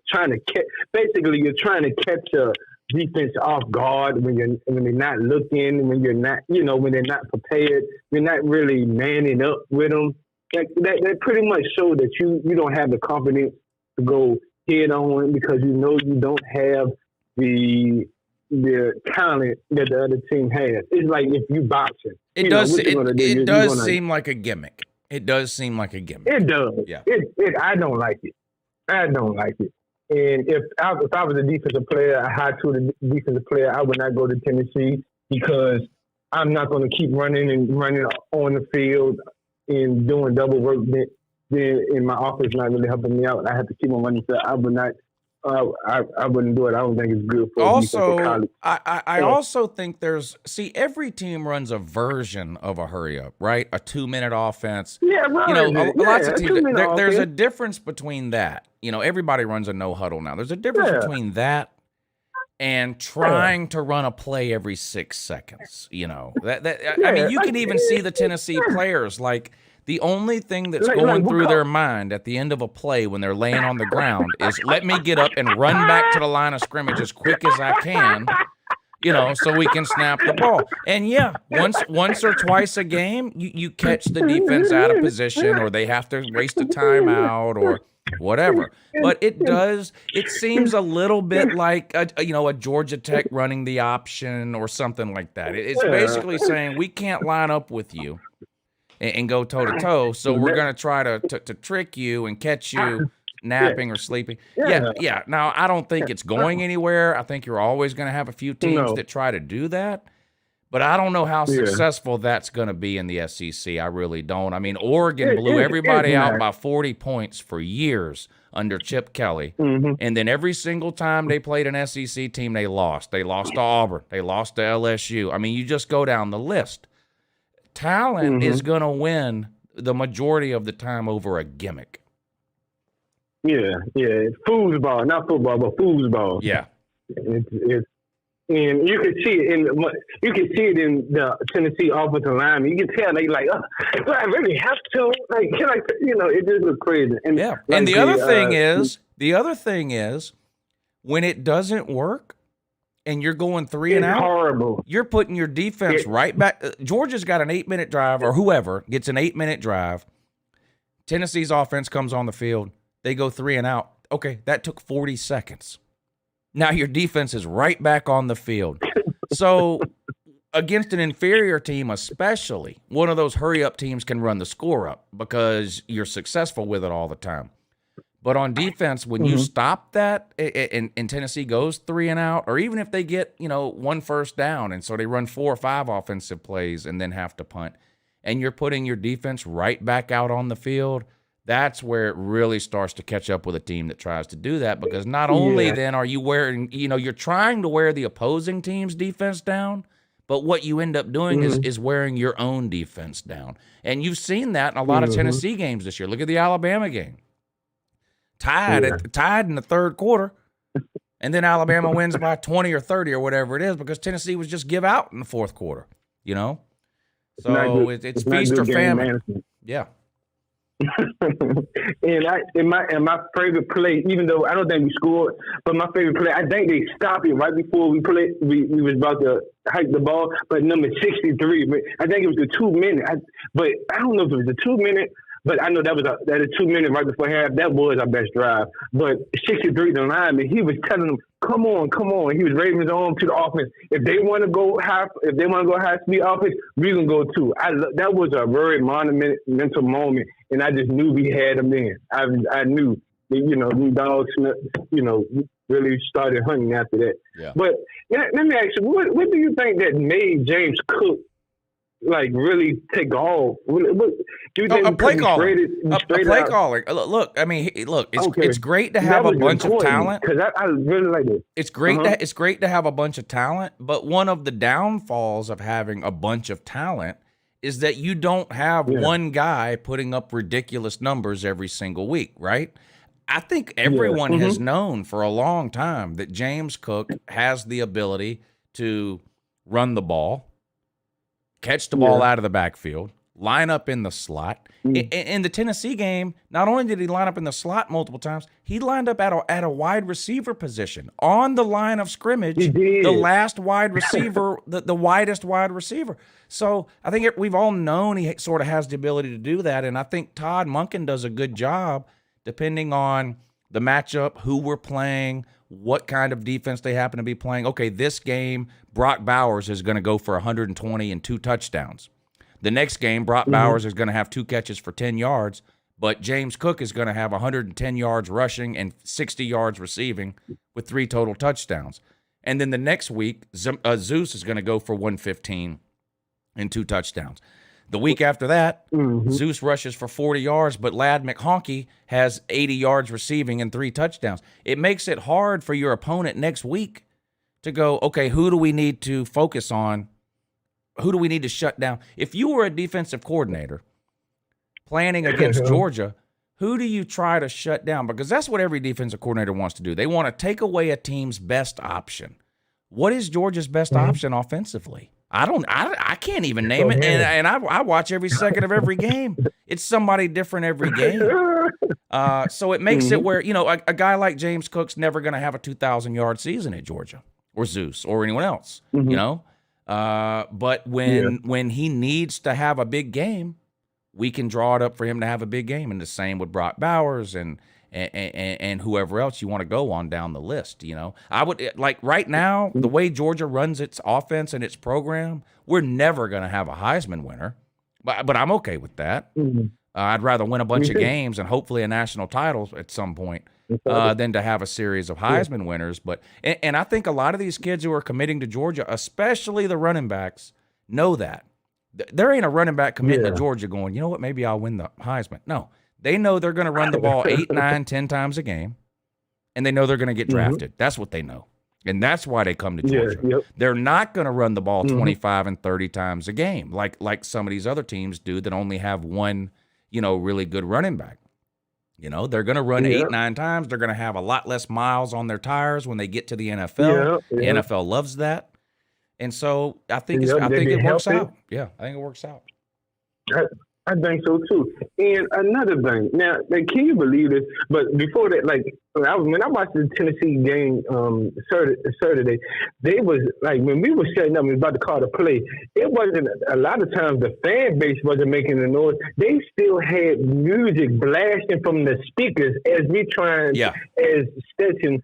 That was, you shouldn't be able to do. I can't believe the ref didn't say anything. And even Tennessee fans don't like that. I know some Tennessee fans personally that go to games there and they complain about the speaker system and how they pump the noise in. That's crazy. In there. Yeah, I agree with you. Hey, thank you for the call. I'm going to have to let you go. We got the phone lines are still all the way backed up. Okay, I've been on for about an hour and a half. I'm going to take a pee break. Is what I'm going to do. I will be right back, and we'll get right back to the phones.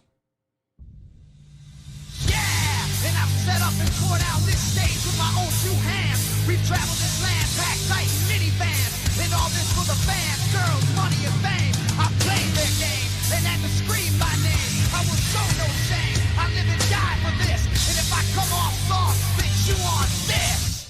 Are you scared? Devil without a cause, and I'm back with the beaver hats and Ben Davis slacks. 30-pack of stroll, 30-pack of hoe. No Rogaine in the propane flows. The chosen one, I'm the living proof with the gift of gab from the city of truth. I jabbed and stabbed and knocked critics back, and I did not stutter when I said that. I'm going platinum, selling rhymes. I went platinum 7 times, and still they ill and wanna see us ride. I guess because only God knows why.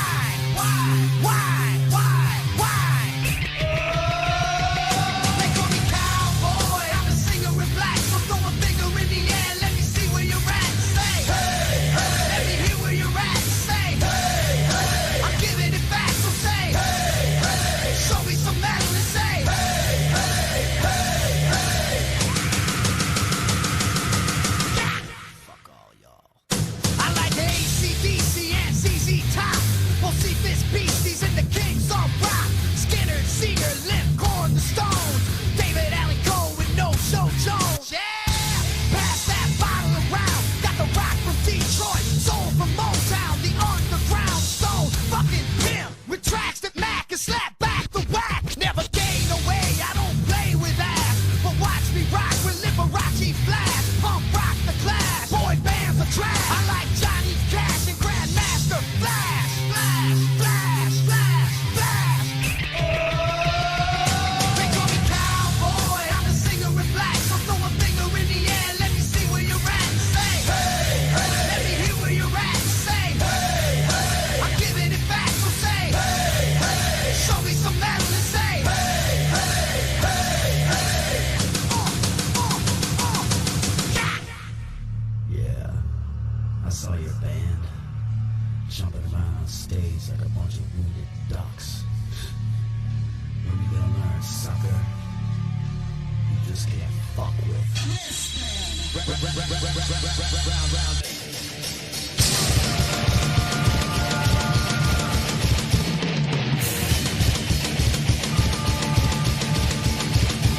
George, you said you were leaving, so go.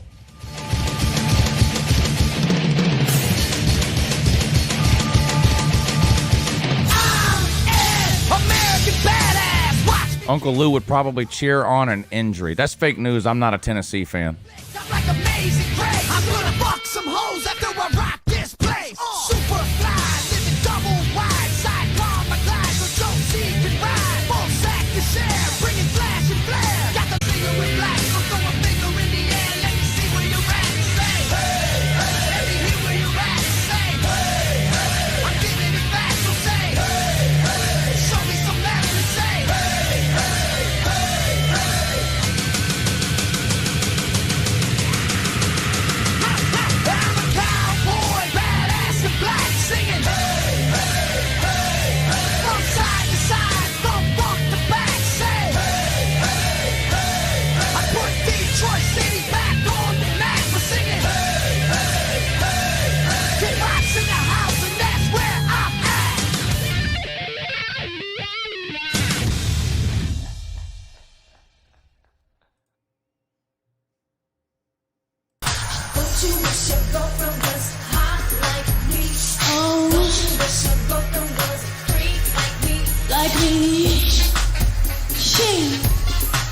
Don't you, baby? Don't you wish your girlfriend was wrong like me? Don't you wish your girlfriend was fun like me? Big fun, don't you?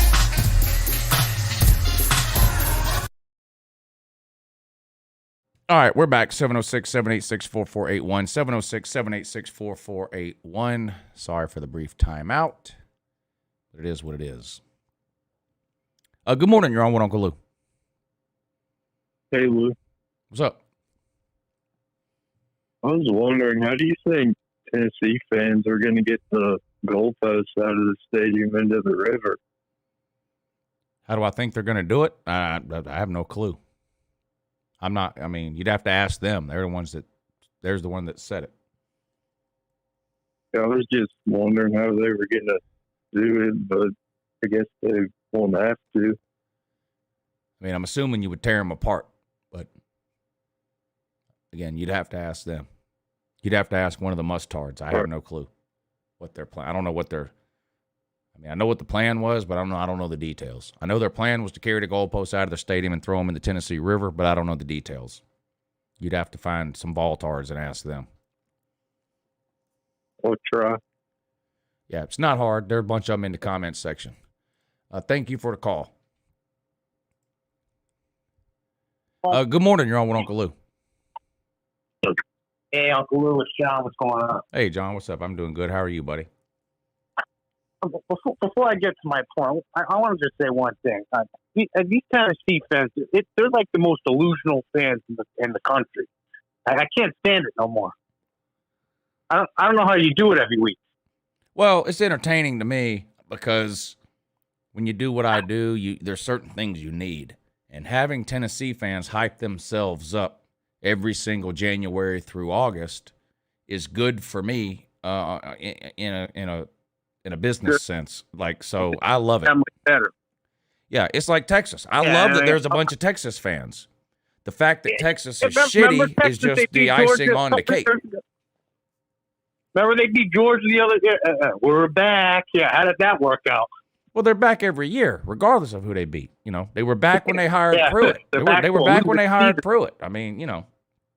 Now they're back again. They're back because they scored 17. They're back because they scored 17 and lost by 24 to Georgia. So now they're back again. We'll hear about that. We'll hear about that all season. Yeah. We'll hear about how they only found 7 to 8 in the third quarter. Yeah. Yeah, it's great for me. But all right, yeah. Let's talk about teams that matter. Okay. I figure I'm assuming that I'm an Alabama fan, so I figure that's me. Something me and Georgia fan and Alabama can agree on that Tennessee sucks. But like I was saying, look, I'm very confident that Alabama should win these next 2 games against Arkansas, which I'm not too worried about. And then Auburn looks like Bo Nix is out for the season, so I'm assuming Bama handles their business and sees Georgia. Yeah. But I feel like that game goes one or two ways, and one way Alabama wins and one way Georgia wins. So I feel like those are the Bama only to win 2 that possible ways it could go. Honestly. Well, I feel like the way Bama to win that game is if Georgia turns the ball over early, and it gets to be like 17-3, or you know what I mean, around that score, and Georgia's playing catch up the whole game, and I feel like that would favor Bama. Or even if Bama's going to win. You said if Georgia turns the ball over early, even if Georgia turns Bama's not so bad that you can afford to give them 3 turnovers. I mean, look at the game look, Bama was way better last year than they are this year. Georgia, not as good last year as they are this year. And we were beating Alabama at halftime last year with Stetson Bennett. What happened in the second half? Turnovers. You can't have turnovers against any quality opponent, whether they're good, really good, or great. You can't have. We lost to South Carolina 2 years ago. South Carolina was a 3-win team, but we turned the ball over 4 times. We turned the ball over 4 times. You can't do that. You can't do that. You can't. So that's an obvious way for Georgia to lose. Turn the ball over. You know what I don't understand about some of these schools, like the guy was talking about ripping the goalpost down. Why do these schools do that? Like, hey man, we beat a good team, and basically that's what we look forward to the season. Hopefully, we beat the good team. Like, wouldn't you think you'd have higher expectations? Like, you think Alabama's beating some good team at home? They're not rushing the fans. That's it. It's on to the next game. You know what I mean? These fucking schools, they'll beat a good team. Like when Ole Miss beat them in 2014, they fucking destroyed the place. I mean, what came of it? Nothing. Well, I'll say this about that. And this is a trash talk channel, and so I've made jokes about people rushing the field too, mainly about South Carolina back in 2001 when they beat New Mexico. South Carolina rushed the field when they beat New Mexico State. But yeah, I will say this: having been involved in that once before, it is an amazing experience, and I don't like trash talk aside. I think it's great. I do. I think it's great. I like it. Yeah. Now, I would never admit that in a hype and hate video or something like that. I mean, I'm always going to clown South Carolina for rushing the field when they beat New Mexico State. But, hey, Georgia rushed the field when they beat Tennessee in 2000. I was there. And we tore both goalposts down, and we did carry them out of the stadium. Now, there was no river to throw them in, but we trotted them down Broad Street in downtown Athens.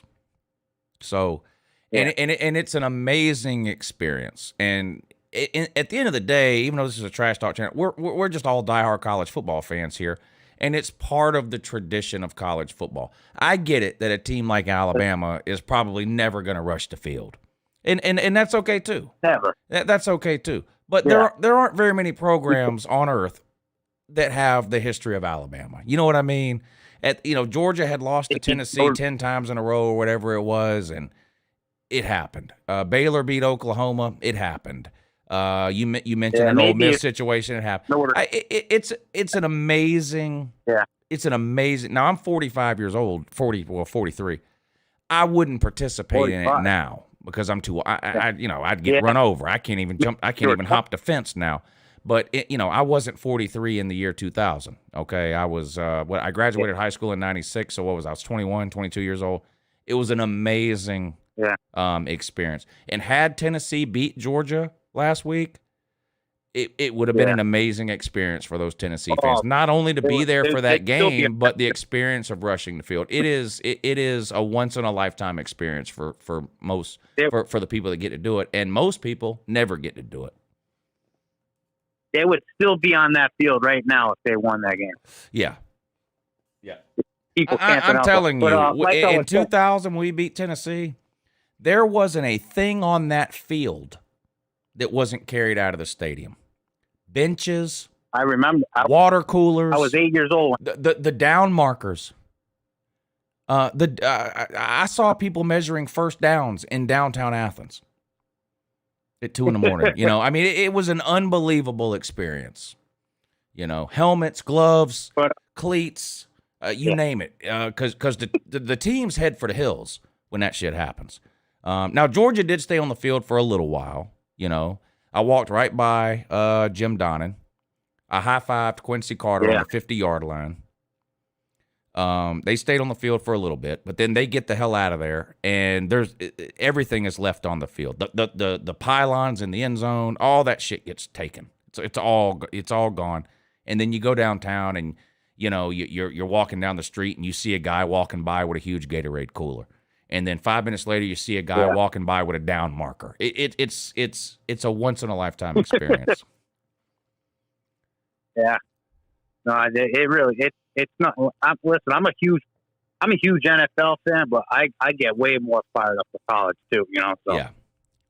These games, there's nothing like it when you grab these games.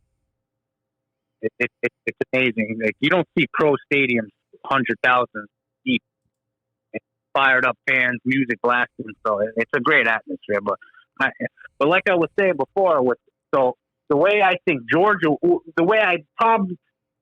I'm 80% sure this might be the outcome. Now, you remember when Georgia and Alabama played in 2015, when Alabama went to Georgia? It was raining. Game was raining. They had Derrick Henry at the time, Calvin Ridley. I think Jacob Coker was Yep. And remember how Alabama played that game? It was kind of close for a quarter, and then Alabama was starting to run the ball at Henry, and they're kind of exposing their will on defense. They got it. I think they blocked the punt in that game, got a pick six. I can see that going like that, but for Georgia, the same way. Like they get a couple turnovers, maybe a special teams cook. The next thing you know, you're down 28-3, and your offense can't move the ball. Right. So that's the way I can see that game going. Well, in Georgia's favor. Yeah. Well, we'll see. So I mean, we'll see. I mean, Alabama's still got to beat Arkansas, which I'm not. Their offense isn't that mean. They only scored 16 points the other day.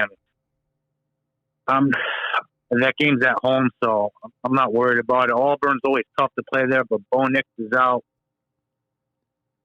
Yeah, So, I think Arkansas. I mean, 2 weeks ago, I thought Auburn had a chance against Bama because it's in Auburn.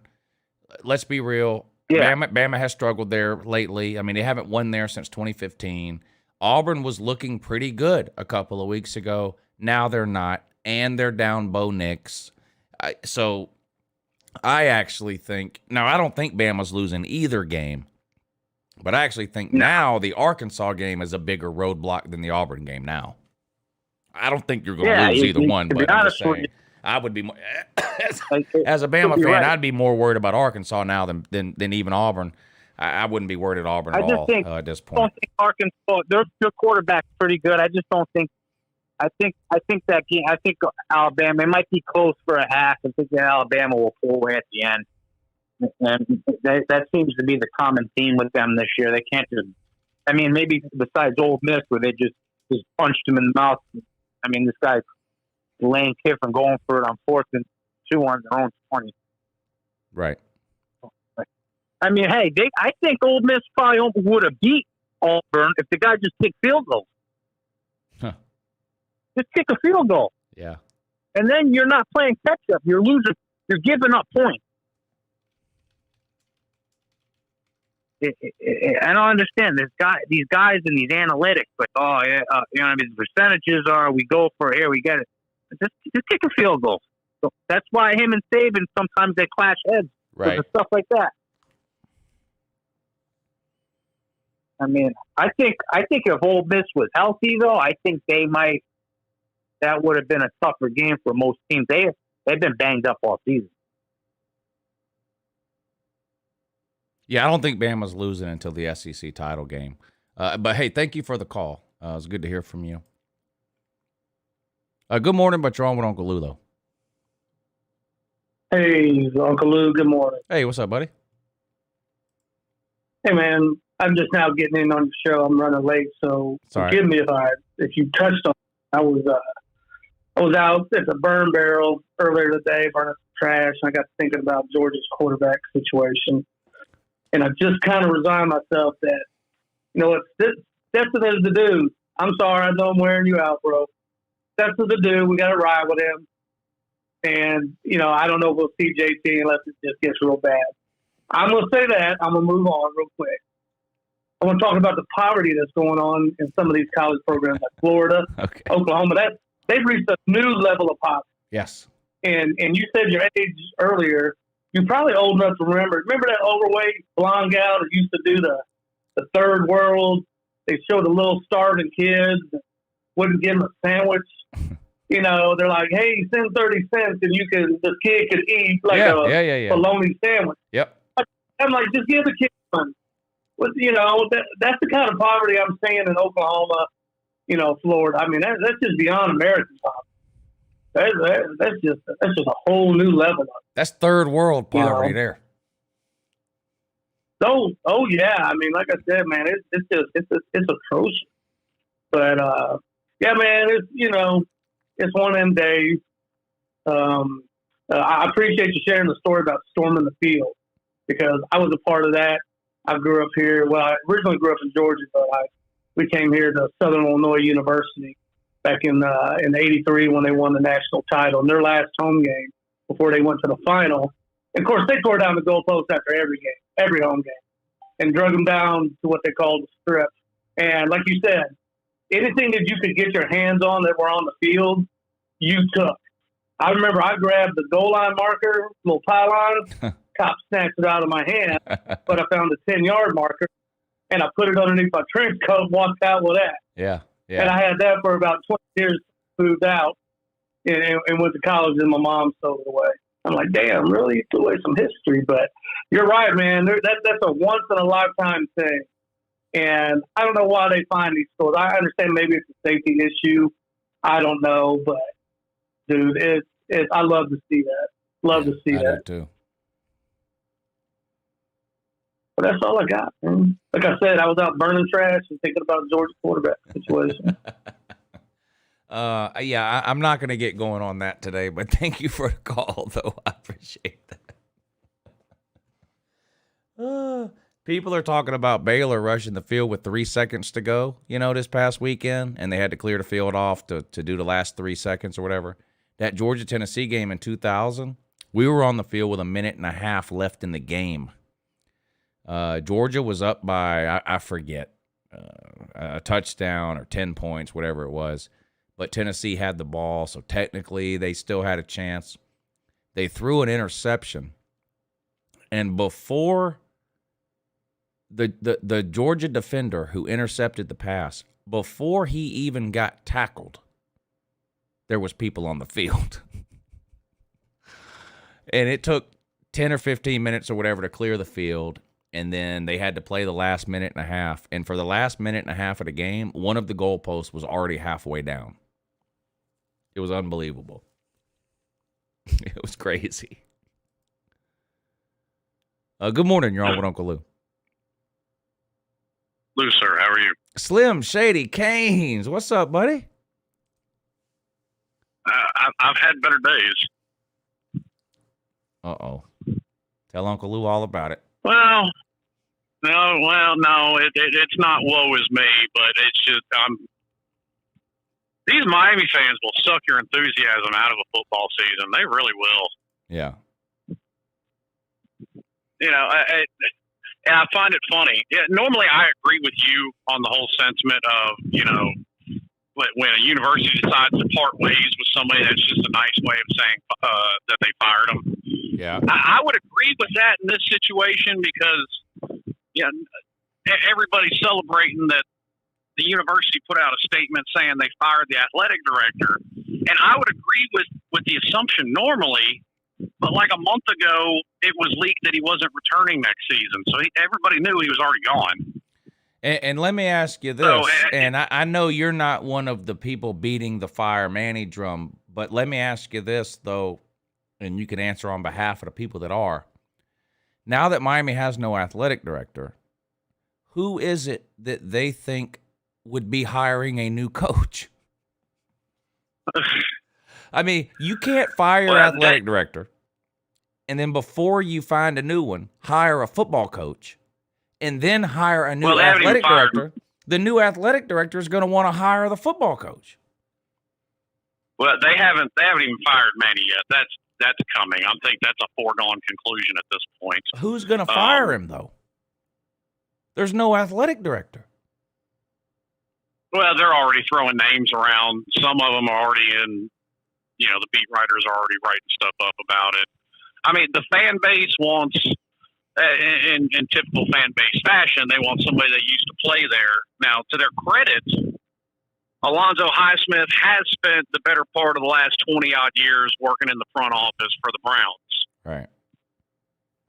So, at the very least, he may have somewhat of a knowledge on how to be an athletic director in a university. I mean, I realize it's probably still two totally very different jobs, but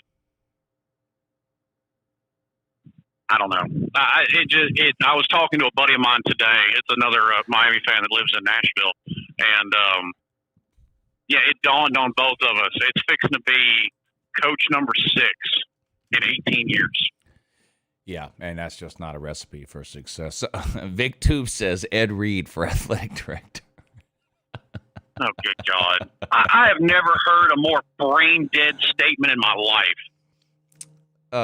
Actually, I have. The ones that say they want him as defensive coordinator or head coach. Right, yeah. That's even more brain-dead. What about your boy Pinecone? But now he had to change the name of his YouTube channel. Now that's a silly ass bet. Look, I wouldn't make that bet against Charleston Southern. Because I've seen too much weird shit. There is no way I would bet changing the channel of my name, the name of my channel, not on any game. I can't believe he did that. And I'm nowhere near as upset about that game as they are, because like I told you, I think I called in the week of the game. Weird crap happens in rivalry games all the time. I mean, I've seen terrible Miami teams lose to Jameis Winston-led FSU teams by a point. So weirder stuff has happened in this game. I'm not surprised at all. I mean, I kind of had a feeling how it was going to go when the first quarter, Florida State's first drive, they marched down the field with 5 Miami penalties, and I was like, okay, I see how this game's going to go. They ended the game with 105, 110 yards of penalties. Yeah, look, I was like, well, hell, there goes your. I feel bad for you and the Miami fans that have been around this channel. I feel bad because even in a bad year, if you can beat Florida State, I know how that is. Like as a Georgia fan in a down year, if we could beat Florida or something. So I do feel bad for you and the Miami fans that have been around. But it's like I said last week, leading up to that game, as a college football fan, I loved it. Not that Miami lost, but that it was a great game and worth watching. Oh, it was. I mean, it was an amazing game. And when I watch Oklahoma and Texas, it was a great game. I loved the Oklahoma Texas game this year. A huge comeback, a win at the end. I mean, as a college football fan, watching rivalry games where the teams are worth talking about, and we get a great game, I can't ask for anything more. But if I was a Miami fan, obviously I wouldn't, I'd be devastated. I don't want to lose that game. But just from a college football fan perspective, what a great game. Yeah, and see, I can put my own fandom aside for a moment and say, okay, that was a great game. Probably the best, really, Miami Florida State game since 2015 maybe? Yeah. I mean, both teams had a storyline coming into it. Granted, neither one of them were ranked, but you had both teams on an upswing, and they came out and they gave you a hell of a game. And I can appreciate that. But it's afterwards, it's then, okay, you're looking at the fan base, and then the university pulls this PR stunt. And I'm like, okay, they're just trying to make a point. Now we know he's gone. Now we know Manny's going to be gone. And it's like, well, okay, now you're starting back at square one, and you're looking at a minimum of 3 to 4 years before you have anything really to look forward to in this team. Yeah, they're talented, okay, but you're fixing to lose a lot of people because they only lost 3 starters off of last year's team. So you're fixing to lose a lot of people. The fan base on social media has completely driven away what recruiting class they had, because it was right on pace to be where it normally is with Manny, top 15, borderline top 10. And it might not have gotten better, but if recruits can see them on an upswing to end the season, okay, you can pick up a couple of guys that you might not have gotten. But now, I mean, you're going to stay in the toilet somewhere around 60 if it doesn't get worse than that. And now you bring in all the progress your offense made this season. That's gone because, I mean, new coach is going to bring in a whole new staff. Okay, the defense wasn't what it was this year, but, I mean, okay. Does Kirby have the best defense he's ever had every year? No, sometimes it's more up than normal. Yep. Sometimes it's more down than normal. This was a down year. They didn't have that big name pass rusher step up this year. And I think that was part of the problem with the defense. Okay, but every other year they've had one, so I've got no reason to think that one wouldn't step up next year. But, I mean, you look at it now, and you can just flush all that down the toilet, because now you're going to bring in a new DC with a new philosophy. If he's not running the same kind of defense, well, then he's got to recruit all new guys, because they may not, the guys that he has may not fit the defense he wants to run. Yeah, I mean, there's not very much positive history throughout college football of teams having success that turn over coaches every 3 years. Now, part of that is because the coaches aren't any good and you have to get rid of them, but that's sort of the point. I mean, head coach is a very important decision, and it's not one that's easy to get right. But when you get it wrong 2, 3, 4 times in a row, that's where teams really run into a 10, 15, 20-year rut, and that's kind of where Miami's at right now. I mean, am I crazy, though, in thinking you just don't know in 3 seasons? I mean, am I just that much of a dinosaur and that much out of touch? Because name me a coach out there that outside of... I think Manny did an okay job this year. Now, the recruiting is a concern. That is a concern. Well, and the recruiting class was much better, especially towards the beginning of the year. I mean, you saw people decommit because of some of the losses.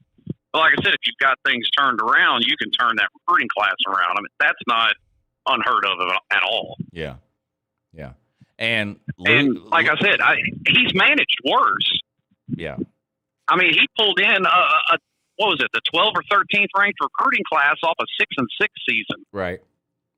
So it's not like he has an inability to recruit. Yeah. Yeah. Losing to Florida State probably doesn't help. No, from but a recruiting standpoint. I've seen Miami win a bunch, and that's why I don't get as. I've seen Miami win a bunch. I've seen Miami lose a bunch. I'm like the most pro recruiting college football idiot on earth. So maybe I maybe I'm even a little overboard on it. But you look at a guy like Mike Norvell at Florida State. I don't know what he's selling the recruits, but whatever it is, he's figured it out. Oh yeah. And I agree with the point you made this morning. You have to have that. You just have to have that. And I don't know what I don't know what skill set a person possesses. I guess it's similar to the best salesman at the car lot or whatever. But if you can't recruit at a high level, it is just really, really hard to be consistently good in today's college football.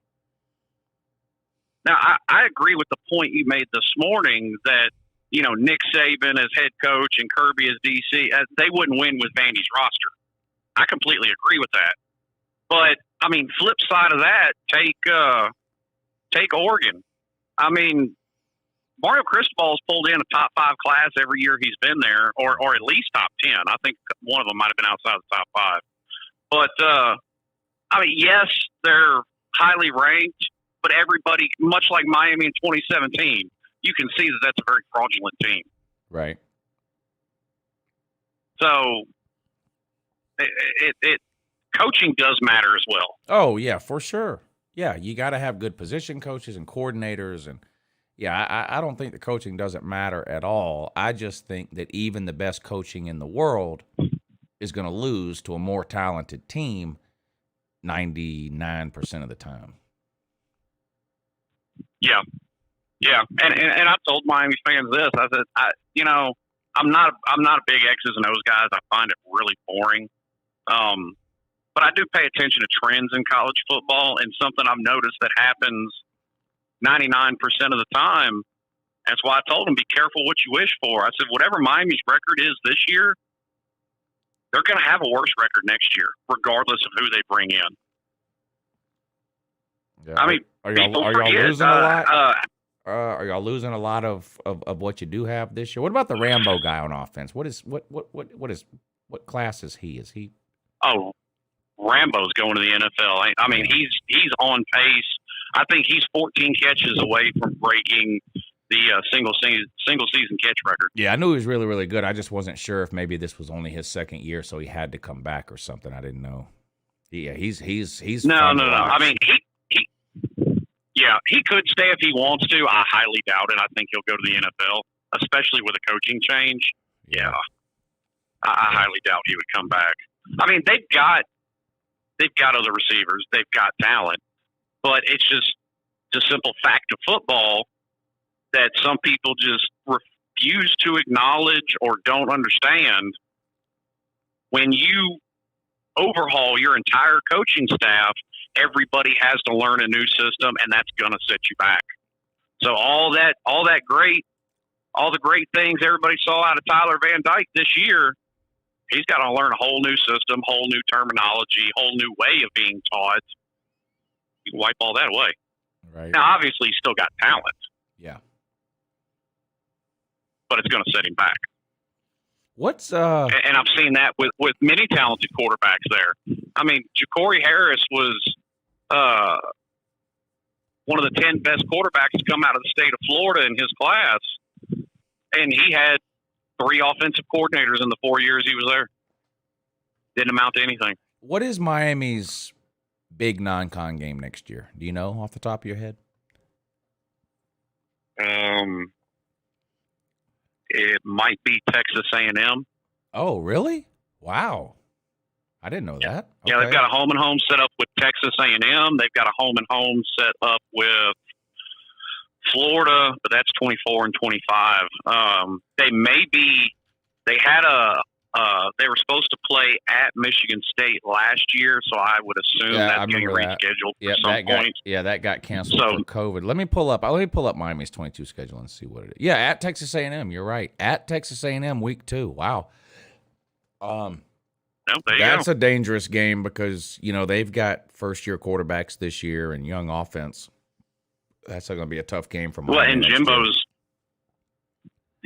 Jimbo's just a great coach. I mean, no matter what you think of him as a person, he's a very, very good football coach. And don't look now. Texas A&M might finish with the number 1 recruiting class. 3rd at the worst. Wouldn't surprise me. 3rd at the worst. It's going to be Georgia, Bama, Texas A&M 1, 2, and 3 in recruiting in some order. So he is, and I don't know if you saw his interview. I don't know if it was today or yesterday. I saw it today, but it might have been yesterday. He keeps getting rumored to LSU, and they keep asking about it. He gave, I'm not lying, about a 10-minute answer today. He's not going to LSU. I know coaches say, I like it here, I'm not going anywhere. Next question. That wasn't this. This was a 10-minute answer about, my wife loves it here. My kid is in 2nd grade. I want him to graduate. I mean, on and on and on and on and on and on and on and on and on and on. He was like, look at our recruiting class. He goes, I would be the dumbest human being alive to recruit this class and then leave for LSU. So I don't think he's going. And I know Jimbo Fisher, look, I'm not a fan of Jimbo Fisher. Jimbo Fisher, to me, is almost on an Urban Meyer type of level, personally. I don't like him personally. I think he's a little shady. Not quite. Yeah. But I believed him today when he said he's not leaving. Like, it convinced me. He's not leaving. He will be the coach of Texas A&M next year. That's something a lot of Miami fans are trying to hang their hat on, is that Mario Cristobal's wife has made several comments about not liking Oregon and wanting to go back to Miami. Yeah. And I mean, maybe it's a possibility. I mean, Mario Cristobal's been vocal that he wants the job. I just, with Oregon being where they're at now, I don't see it. And until the university proves otherwise, I don't see them shelling out a whole lot of money. Now, with that being said, there's been a lot of talk from the president of the university about revamping athletics, and I think, to quote him, he's talked about he's had his advisors speaking with the athletic department at Alabama, the athletic department at Ohio State, on how their athletics are structured. Yeah. So maybe they're going to. Maybe it's going to be a big overhaul for Miami athletics, overall.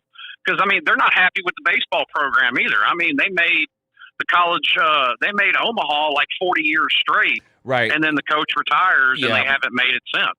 People don't like to talk about, like, basketball and baseball and all that stuff around here because they're like football and nothing else. But, yes, Miami has consistently been one of the best baseball programs in all of America. Yeah. So they're not happy with multiple sports. I mean, they're not happy with the way basketball's been going either, although they've never really had a basketball program. Yeah. But it's one of those, you know, for people that like to quote that 30 for 30 all the time, they don't listen to it. It says that, I mean, several people say it in there. They won in spite of the university not caring about athletics. Right. I mean, Jimmy Johnson has had interviews about, you know, him and the president of the university would be in shouting matches back and forth his whole time there. Miami doesn't care about athletics. They never have. Yeah. So until they prove otherwise, I'm not going to believe that they do. And when you have the fan base, you know, all up in arms when Kirk Herbstreit made his comments about it, it's like, well, I mean, he's not letting some big cat out of the bag. We all know this. All right, Slim. Thank you for the call, buddy. It, boss. Yeah, man. You had a lot to get off your chest. You had a lot to get off your chest. The lost FSU, the AD situation, the Manny Diaz. But look, and I've said this about you, and you've said it, and it's 100% true. 12-0, 0-12, you're going to be around, and that means something. So thank you for Don't get it twisted at all, people. I will still be around here talking shit about every other team. That's not going to change. Yeah, I would love to hear you talk all off season about the ROTC cadets and their wooden guns. Oh, I probably will, even though I probably know we're going to lose that game. It's going to happen. All right, Slim. Be careful on the road, buddy. Soldiers. Be careful on the road. Yes, sir. All right. Slim Shady checking in. All right, I got to take another little bitty break. Hey, it's Rob. No, quit. Turn that off. Stop it. Take another little break. We'll get right back to the phone calls. There's 2 people on hold. Those will be the last 2 calls, and I'm going to have to call it quits for today. Be right back. Take it too hard. We the best music. Another one. DJ Khaled. Scratched $1 million off my checklist 3 years ago. At 2 zeros to the 1, I'm in a different mode. This my life, do what I want, I be with different hoes. You know the pick and roll, I picked her up and sent her home. I got rich out strong, we get them in and get them gone. You know Trappy just got out, ain't have to put them on. We the ones who got the numbers to put the city on. It's the middle of the summer, I got a hoodie on. My demon time ain't nothing nice, I try not to wear nothing tight. I came up off of shooting dice, yeah. My little brother ain't living right, my sister them doing alright. My cousin them still serving life, yeah. Seen the robber digging, I seen the preacher get caught for cheating. I break the bank for one of my people. I said I'm the one, they didn't believe me. I show them the facts, now they all need me. I'ma get cake as long as I'm breathing. They making it hard, this shit really easy, yeah. I'ma turn up on a hater every chance that I get. I want the biggest watch that they got, don't care if that shit hurt my wrist. All these hoes fuck on us all, I wish I would claim that bitch. They get hard when they get guns, we got a hood full of sticks. Soon as they say we can't come, you know we'll run around that bitch. You can mix me with that shit, you know I live in the mix. Money, cars, and clothes and hoes, you know I live in the mix. Money, cars, and clothes and hoes, yeah. She think I'm a regular rapper, I'm not. One person come tell me we fucking, you block. Watch me run this shit to the tip of the top, yeah. Keep going. Put my kids in Givenchy, she must ain't 1 + 1 is 3. I can't support your personal needs. She don't got a mortgage, moved in with a need. These niggas be capping, them cars be leased. Youngest in charge, I speak for the streets. I would nod and nod, they woke up a beast. Struggle what made me, we used to have water for dinner, we didn't have nothing to eat. Soon as I get on his ass, they gon' look on me bad. I'm like, damn, he was fucking with me, yeah. I'ma turn up on a hater every chance that I get. I want the biggest watch that they got, don't care if that shit hurt my wrist. All these hoes fuck on us all, I wish I would claim that bitch. They get hard when they get guns, we got a hood full of sticks. Soon as they say we can't come, you know we'll run around that bitch. You can mix me with that shit, you know I live in the mix. Money, cars, and clothes and hoes, you know I live in the mix. Money, cars, and clothes and hoes. I'm from the trenches, niggas be tough on the net, but really be there for attention. Bitches be talking like they really rich, but really be begging me under my pictures. I give her 40, 50,000 cash to start up a business. I spend that shit at the dentist. I'd rather fucking impale but rent for a year, just to get out of her feelings. I'm in the Lambo truck in my hood, nobody gon' tell me shit. Going to Cali, I pick my weed for sure, nobody gon' mail me shit. Dice game, crops a CeeLo, I need cash, don't sell me shit. Baby got his hood, I'm smashing, you can tell they really rich. Drop the low, ain't no room right now, I took her to the O. Then I put up on the lamp, cause she a fan of Booney Mo. I got the city on lock, fucking up all the ops. I be around with $3 million in jewelry, I'm standing on all the blocks. This an anthem, dropping the 6 in the phantom. Black road truck with the always seems to remind me I'm sitting on Panda. I love my cousin, she was a dancer. I love my brother, he was a scammer. Sit on my lap cause I'm pulling her tracks and I fuck on the back cause she calling me handsome. I'ma turn up on a hater every chance that I get. I want the biggest watch that they got, don't care if that shit hurt my wrist. All these hoes fuck on us all, I wish I would claim that bitch. They get hard when they get guns, we got a hood full of sticks. Soon as they say we can't come, you know we'll run around that bitch. You can mix me with that shit, you know I live in the mix. Money, cars, and clothes and hoes, you know I live in the mix. Money, cars, and clothes and hoes. We the best music. Another one.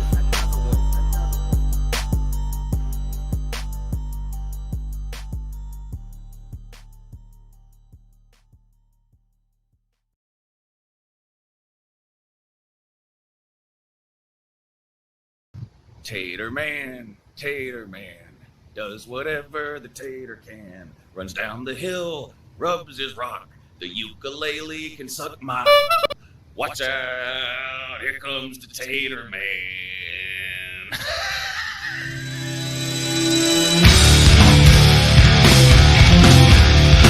All right, we're back. Jonathan H., thank you for hitting the PayPal link tonight to help support the show. I really appreciate that. The super chats, the PayPals, the direct donations are what keeps these live shows going. So big shout out to all of you who were able to do that and support the show. That means a lot to me, so thank you. Jonathan, he says, good morning, just wanted to support the show and go Dogs. Yeah, I can agree with that. Go Dogs. You already know. Colby also hit the PayPal again, says, can you play some music after the show? I'll play one song, Colby. Whatever song you want. How about that? You get to pick it. And you don't super chat or PayPal me the song. Just wait till I end the show, and then I'll look in the comment section. You can tell me what song you want to hear, and that's what we'll do. How about that? Meet me outside. How about that? Meet me at Walgreens. How about that? Rob D says, look up the leaked audio from Kirby. Yeah, I've seen those comments. Email it to me. I got my email pulled up. Email me a link, and I'll play that Kirby audio. Corn Dog, thank you for the super chat. He says, too slob to wait on hold. Baylor fans chanting SEC at the end of the Texas game made my week. You mean Baylor fans chanting SEC at the end of the Oklahoma game, and then Kansas players were chanting SEC to the Texas players. It was absolutely hilarious. Nathan Hale, thank you for the super chat. If that story of UJ fans measuring the street is completely priceless, video worthy. I get it from Jinx Angle as well, though. Now this was back in 2000. So no such thing as a camera phone then. So I don't know if there's any videos at all floating around to that, but it was an amazing experience. It really was. Corn Dog says, edit Oklahoma doing dabs. Yep. Thank you guys for supporting the show. I really appreciate that. All right, let's take these last two calls, see what you guys want to talk about. Good morning. You're on with Uncle Lou. Hey, Uncle Lou. This is Lawson from Conway, Arkansas. I'm a first-time caller, but I'm a long-time watcher, man. Well, I appreciate it. Been a fan of you for a while. Thank you. So there was something that I need you to clear up some confusion for me regarding Cincinnati. And I know that you had said something, in your previous show. First of all, I want to say I think you should be the one to do the college football playoff committee. Because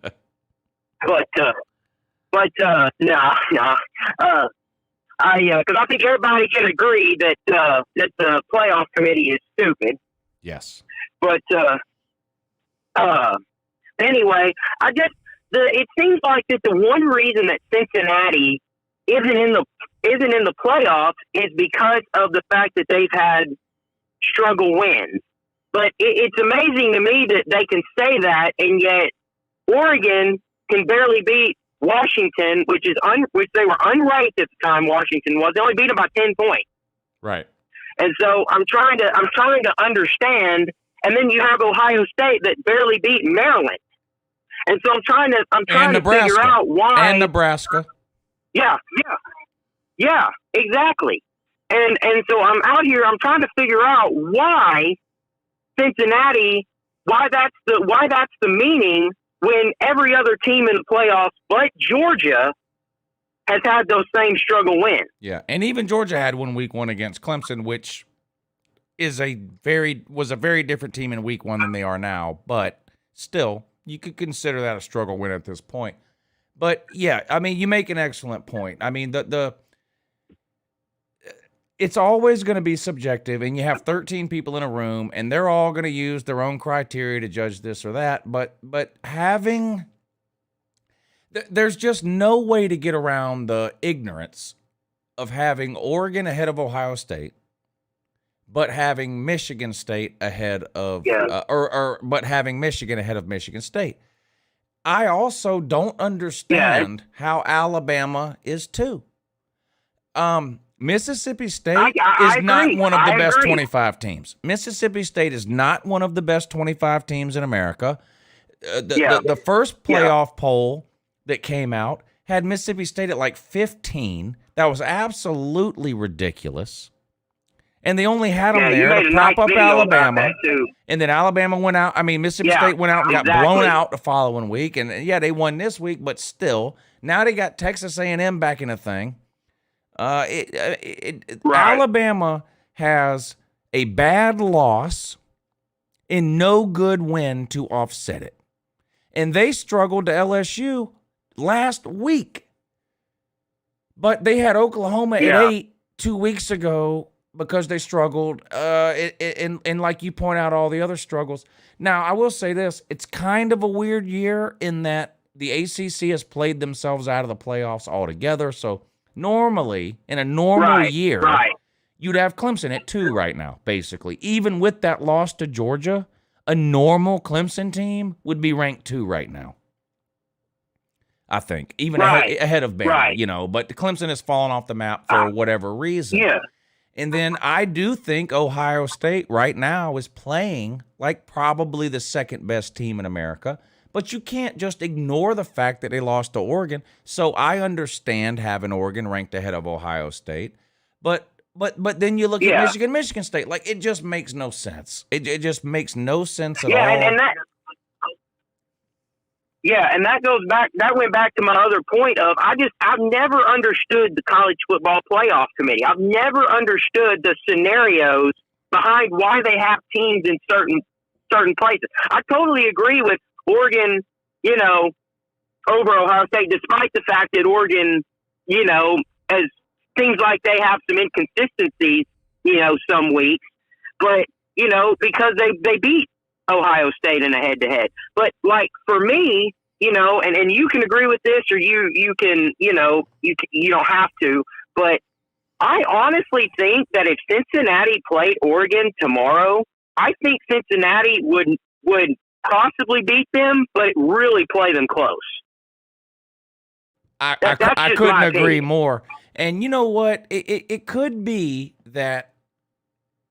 Forget that I'm a Georgia fan for a second, because people will just discount it, whatever I say. It could be. I'm an Arkansas fan, and it could be that Georgia's 20 points better than anybody else in America, and that teams 2 through 10 are a wash or a mix. Take Oklahoma State. Yeah. Oklahoma State maybe could beat Cincinnati, Oregon, Bama, Michigan. I mean, Oklahoma State's playing really good. Ohio State could possibly beat Georgia or Cincinnati or Oklahoma or Notre Dame. Or it could just be that and maybe this is a great argument for an expansion of the playoffs. Yes, Georgia's the clear-cut number 1 right now, but there's probably 6 or 7 teams, 8 teams maybe, that could legitimately make an argument for being ranked somewhere 2 through 4. Yeah, I agree. I feel like though that if you look at Oregon's schedule, and I know you don't like the assumption of, you know, who have they played, and because I've watched you for a long time, but I mean, it's like the ACC, the Pac-12. You know, for the ACC for a long time, it was Clemson and everybody else. Right. You know, and then over now in Pac-12, Utah seems to be making a jump. they started out the year with the loss. They were ranked and all that stuff. But now it seems like that Utah has an opportunity to give Oregon a run for their money. And that kind of goes back to my point of that I completely agree with you in expanding the playoff and putting like you said earlier, putting the conference winners in that playoff bracket. And then let them duke it out to see who's the winner. Look, I'm willing to admit I'm a huge fan of the college football regular season. I think it's the best regular season in all of sports. And I was against playoff expansion for a long time because I didn't want it to take away from the college football regular season. How great would it be if the Oklahoma State versus Oklahoma game meant something for the playoffs, or whatever team you want to look at is probably not getting in. Who's 11-12? Ole Miss, I think, is 12. What if Ole Miss still had a chance to make a playoff? Yeah, like that would make some of these games late in the season that right now we don't even really pay attention to because we're so focused on who's the top 4 and nothing else matters.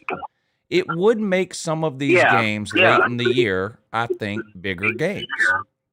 So that plus the incompetence of the playoff committee has changed my opinion on playoff expansion. I am 100% behind playoff expansion now. What I want with playoff expansion, I want a guaranteed path to the playoff.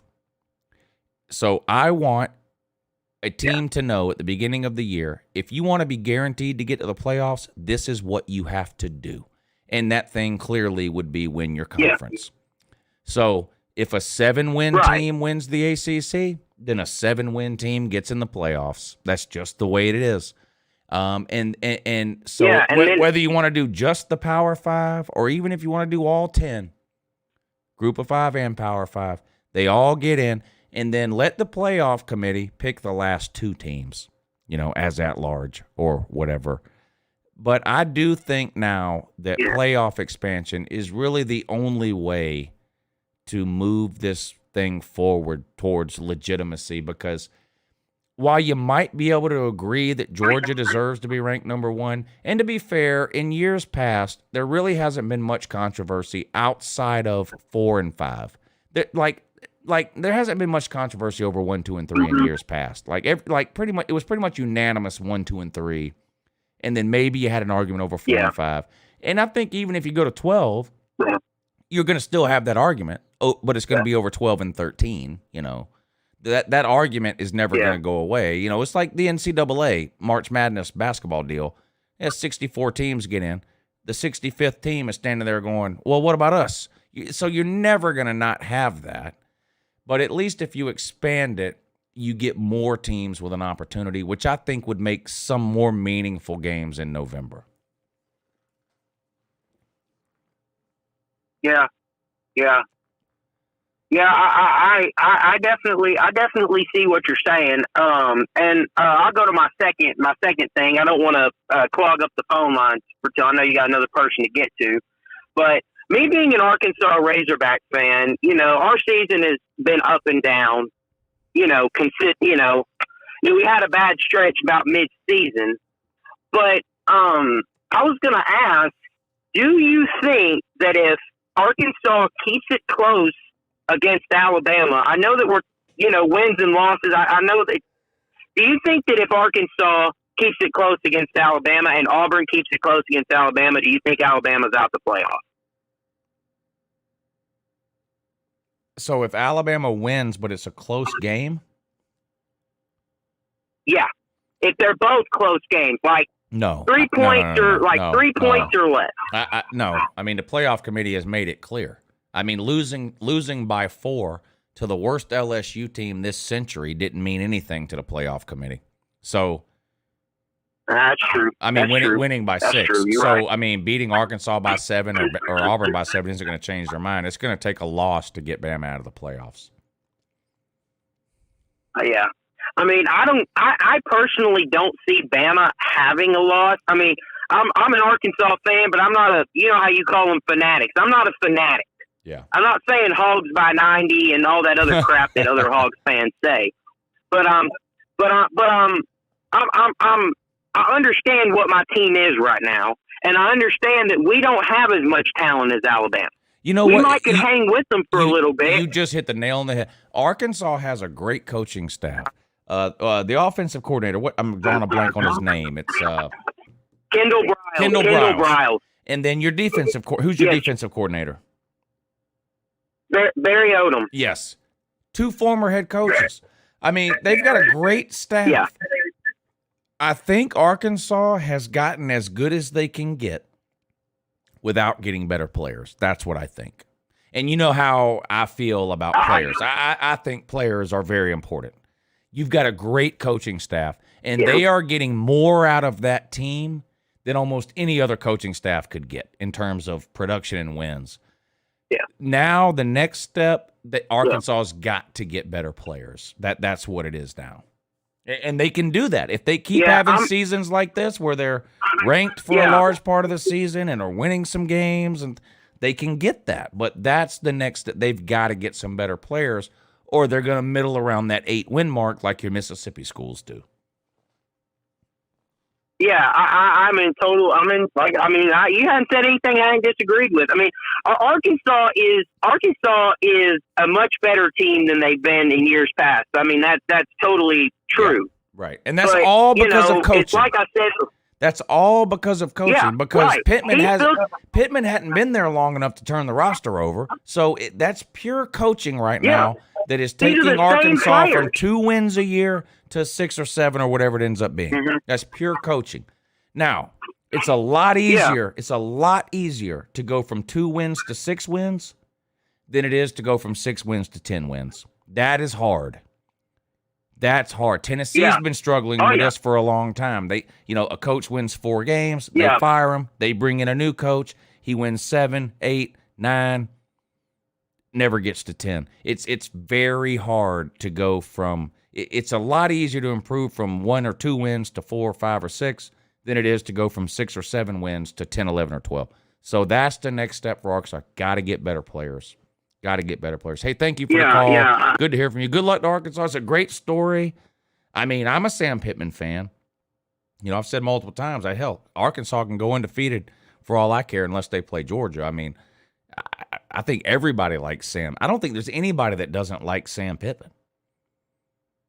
I really don't. I don't think there's anybody around, regardless of what team they're a fan of, that doesn't like Sam Pittman. Good morning. You're on with Uncle Lou. Good morning. Yes, it is. Fact number 1, Cincinnati would go 8-4 in the SEC this year. It would depend on the schedule. Yeah. Georgia's. Against Georgia's schedule. Okay, what are the 4 games they would lose? Clemson. Okay. Kentucky. I can't buy that. What's next? Arkansas. That would be a good game. So maybe. Florida. Yeah. Well, it would, do they play Florida in the first 3 games of the year, or do they play Florida now? So, but I get your point, and I don't disagree. I'm a believer in that too. Look, I think the SEC is the best conference top to bottom. I think the Big East, the Big Ten East is the best division, but I think the SEC is the best conference top to bottom. So I don't totally disagree with what you're saying, but it obviously would depend on the schedule. You say Georgia's schedule. 8-4 is very possible. It's possible. Maybe. My problem with Cincinnati is their second best win that they brag about is a really close game against a really bad Indiana team. And I think if they had to do that, play like the teams like that week in and week out, they're not going to. Sure, they can. Right, and plan tell for me one game versus Notre Dame and win. Okay, and tell me Ohio State's second best win.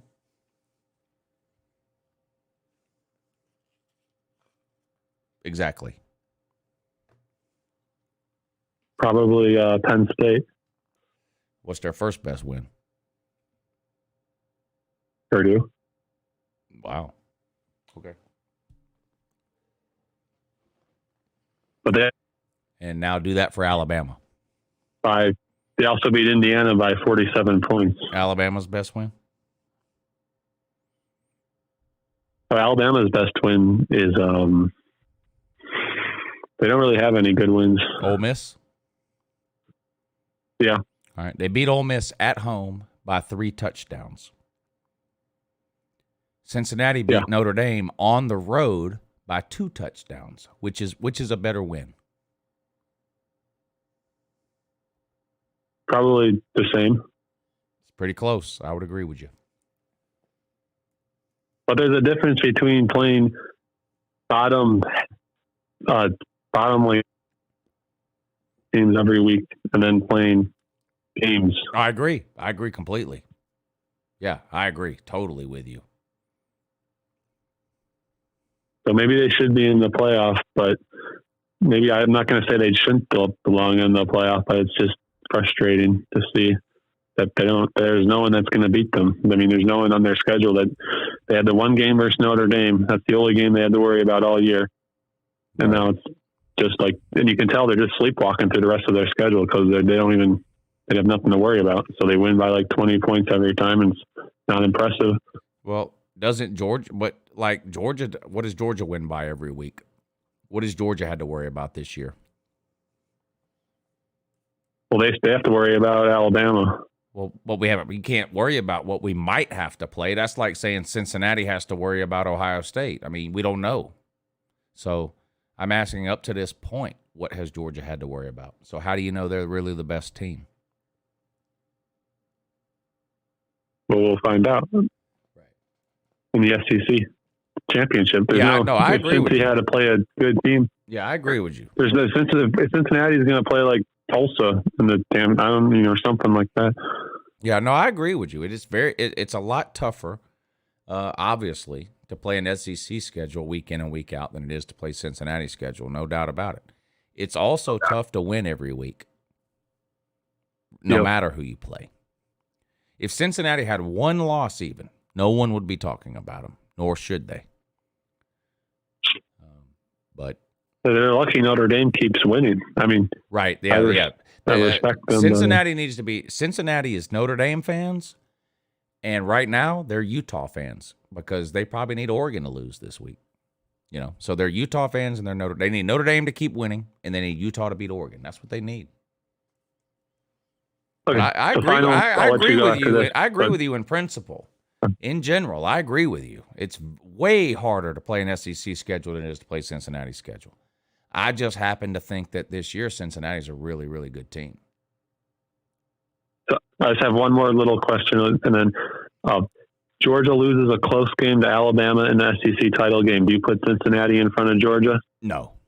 Georgia's in. No. Yeah, a 12-1 Georgia gets in. 12-1 Georgia over 13-0 Cincinnati. Yes. Yes. Okay. Just like a 12-1 Bama would get in over Cincinnati. What about do you think Cincinnati could get in if they what? You cut out. If Cincinnati lost the game, this year, could they still get in? No, that's the thing. If you want to be one of these group of 5 teams, you cannot lose a game, period. There's no room for error, no margin of error at all, period. Same with Notre Dame. Okay. Thank you, Lou. Yep, thank you for the call. Appreciate you calling in. All right, this will be the last call here. Good morning. You're on with Uncle Lou. Hey, Uncle Lou. It's Sparty Buck. Hey, what's up, buddy? How's it going? Going great. Oh, pretty good. I actually got to get into the shoe today. Got to meet C.J. Stroud, Thayer Mumford, backup walk-on How'd you do that? offensive guard. But got into the stadium today, you said? How's that? Yeah, it was like an NIL deal with my bank. Oh, it's actually nice. one of it was like they were saying it's like the first one they did at Ohio Stadium. So yeah, it's pretty cool. awesome. Yeah, that is cool. You got to go on the field and everything, or it was what? Yeah, they did a bunch of little drills and stuff. It was mainly like for like the little kids and stuff.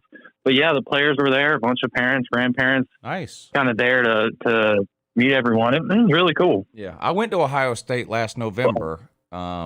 They had an away game while I was there. They weren't playing, and I didn't get to go in the stadium, but I went there and walked around. Yeah. Well, it's perfect for me because, I mean, Michigan State, Ohio State, those are both my teams. I went to both schools, so it's like always special. I mean, I live in Columbus, so I always go to as many games as I can, but I never miss the Michigan State, Ohio State game, and they're kind of more of our rivals than How Michigan. do you manage that as a fan? Like, is there one, like,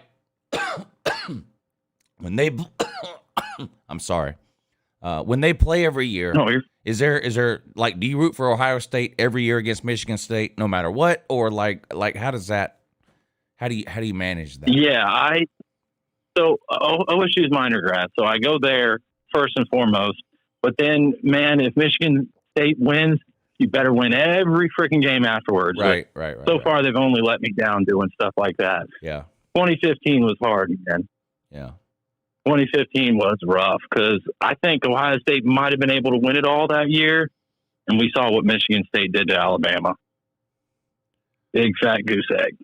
Well, yeah, but then Ohio State did the same thing the following year. 31-0 they lost. Yeah, but that was after we lost Ezekiel Elliott and all kinds of talent to the league. Yeah, well. But still, you were in the playoffs. I'm hoping that doesn't happen again. Yeah. Well, it won't happen this year. Ohio State's not getting goose egg this year. Even against Georgia. Well, I mean, that's not going to happen. You don't have to worry about that. I'm worried about Michigan State knocking us off. Well, I'm more worried about Michigan this year, but I would hate for my second team to knock off my first team and then shit the bed again like they did 5 to 6 years ago. Yeah, that would be worst case scenario for you. Michigan State beats Ohio State, knocking them out, and then Michigan State loses another game. That would be the worst case for you, yeah. Especially because, I mean, Ohio State might have a puncher's chance against Georgia. Michigan State, I mean, no way. Oh, yeah, no way. They're I love them to death. Yeah, Ohio State's got a good chance against Georgia because they can run and throw, and they've got 3 amazing wide receivers. So you can't just pick out like – I was making this point earlier with Georgia versus Alabama. They got Jamias Williams, which is a great receiver. He wasn't even good enough to get on the field at Ohio State, though, but he's the best Alabama has. Okay, you figure out a way to slow him down. Okay, great. But when you play Ohio State, you've got Olave, Wilson, and Najigba. You can't take you have to pick your poison there. And then when you do that, Travion Henderson runs a 90-yard touchdown on you. You know, and I don't think Travion Henderson would run for 5 yards a carry against Georgia, like 5 yards, 5 yards, 5 yards. I don't think that. I think he would get shut down a lot, 1 yard, 2 yards, a loss of a yard. But then on his 9th carry, he might go 90 yards. That's the thing with Travion Henderson. He's a home run hitting running back, and he all it takes is one missed tackle. He's gone. And so I think Ohio State, more than any other team, is the team that could put up points on Georgia's defense. Ohio State's the team that worries me the most as a Georgia fan. Yeah. And, but I got to say, you got to be, I know you guys are afraid to hope, but man, this definitely seems like your guys this year. Yeah, because Ohio State's defense, like, I think Georgia would score in the 30s, at least, against Ohio State. Yeah. And 35 minimum. Like, Georgia's defense is that good. Like, Ohio State could play a great game and score 28. You know, that would be great. But if you don't, we'll be kicking field goals against y'all. If you don't have the defense to hold Georgia under 30, it almost doesn't matter how good your offense is, because I still feel like Georgia's defense is gonna win 50% of the possessions. Like, you scored on your first 6 possessions against Purdue. That's not happening against Georgia. I mean, even the most optimistic of Ohio State fans wouldn't say that. You know, you're not going to score 6 straight possessions against Georgia. It's not going to happen. So you're going to have to limit Georgia offensively, kind of. And I just don't know. Like, there's no real superstar, really, on Ohio State's defense. Like, they were known as DBU for a while. There's not really. I mean, I like Seven Banks, but I don't think he's at the caliber of DBs that you had a couple of years ago, and you look at your defensive line, there's no Chase Young anywhere to be found. I do have questions. Defensive player is a converted running back. Oh, yeah? Our best defensive player is a converted running back. Yeah. Well, we have right now. We have one of those too. He's not playing yet this year. He's a true freshman, but it's weird. Georgia's considered RBU the highest rated running back that we recruited in last year's class. Lavassier Carroll or Love C. Carroll, whatever his name is, highest rated running back we recruited last year. We have now moved him to linebacker. That's just kind of weird as a Georgia story. You know, you go out and you get whatever running back you want, and then you go, okay, you're going to play linebacker. It's just kind of weird. Well, some of these kids, I mean, they just got a nose for the football, and they get on the field, and you know they're the alpha. You know what I mean? Yeah. You can just tell that they're the gamers, and you can't keep them off the field. Yeah. You just can't. You got to find a way. We have a few guys like that, but. Yeah, the fact that we have a converted linebacker, he's fantastic. But, yeah, that kind of speaks to the level of our defense. We've got a few stars here and there. I will say our freshmen are showing out big time. So, you know, take Ohio State as a long stock. They're going to be fantastic next year. No doubt. On defense. No doubt. They're only going to get better defensively. And look how young the offense is. I mean, Travion Henderson, true freshman. C.J. Stroud, redshirt freshman. Never mind Quinn Ewers. The line is old. Quinn Ewers is not. They're all behind a bunch of old. I don't know how many people know this because C.J. Stroud is great and he's probably going to start next year again and then go pro. Quinn Ewers is the highest rated player Ohio State has ever signed. Think about all the great players Ohio State has signed. He's the highest. He's higher rated than Justin Fields.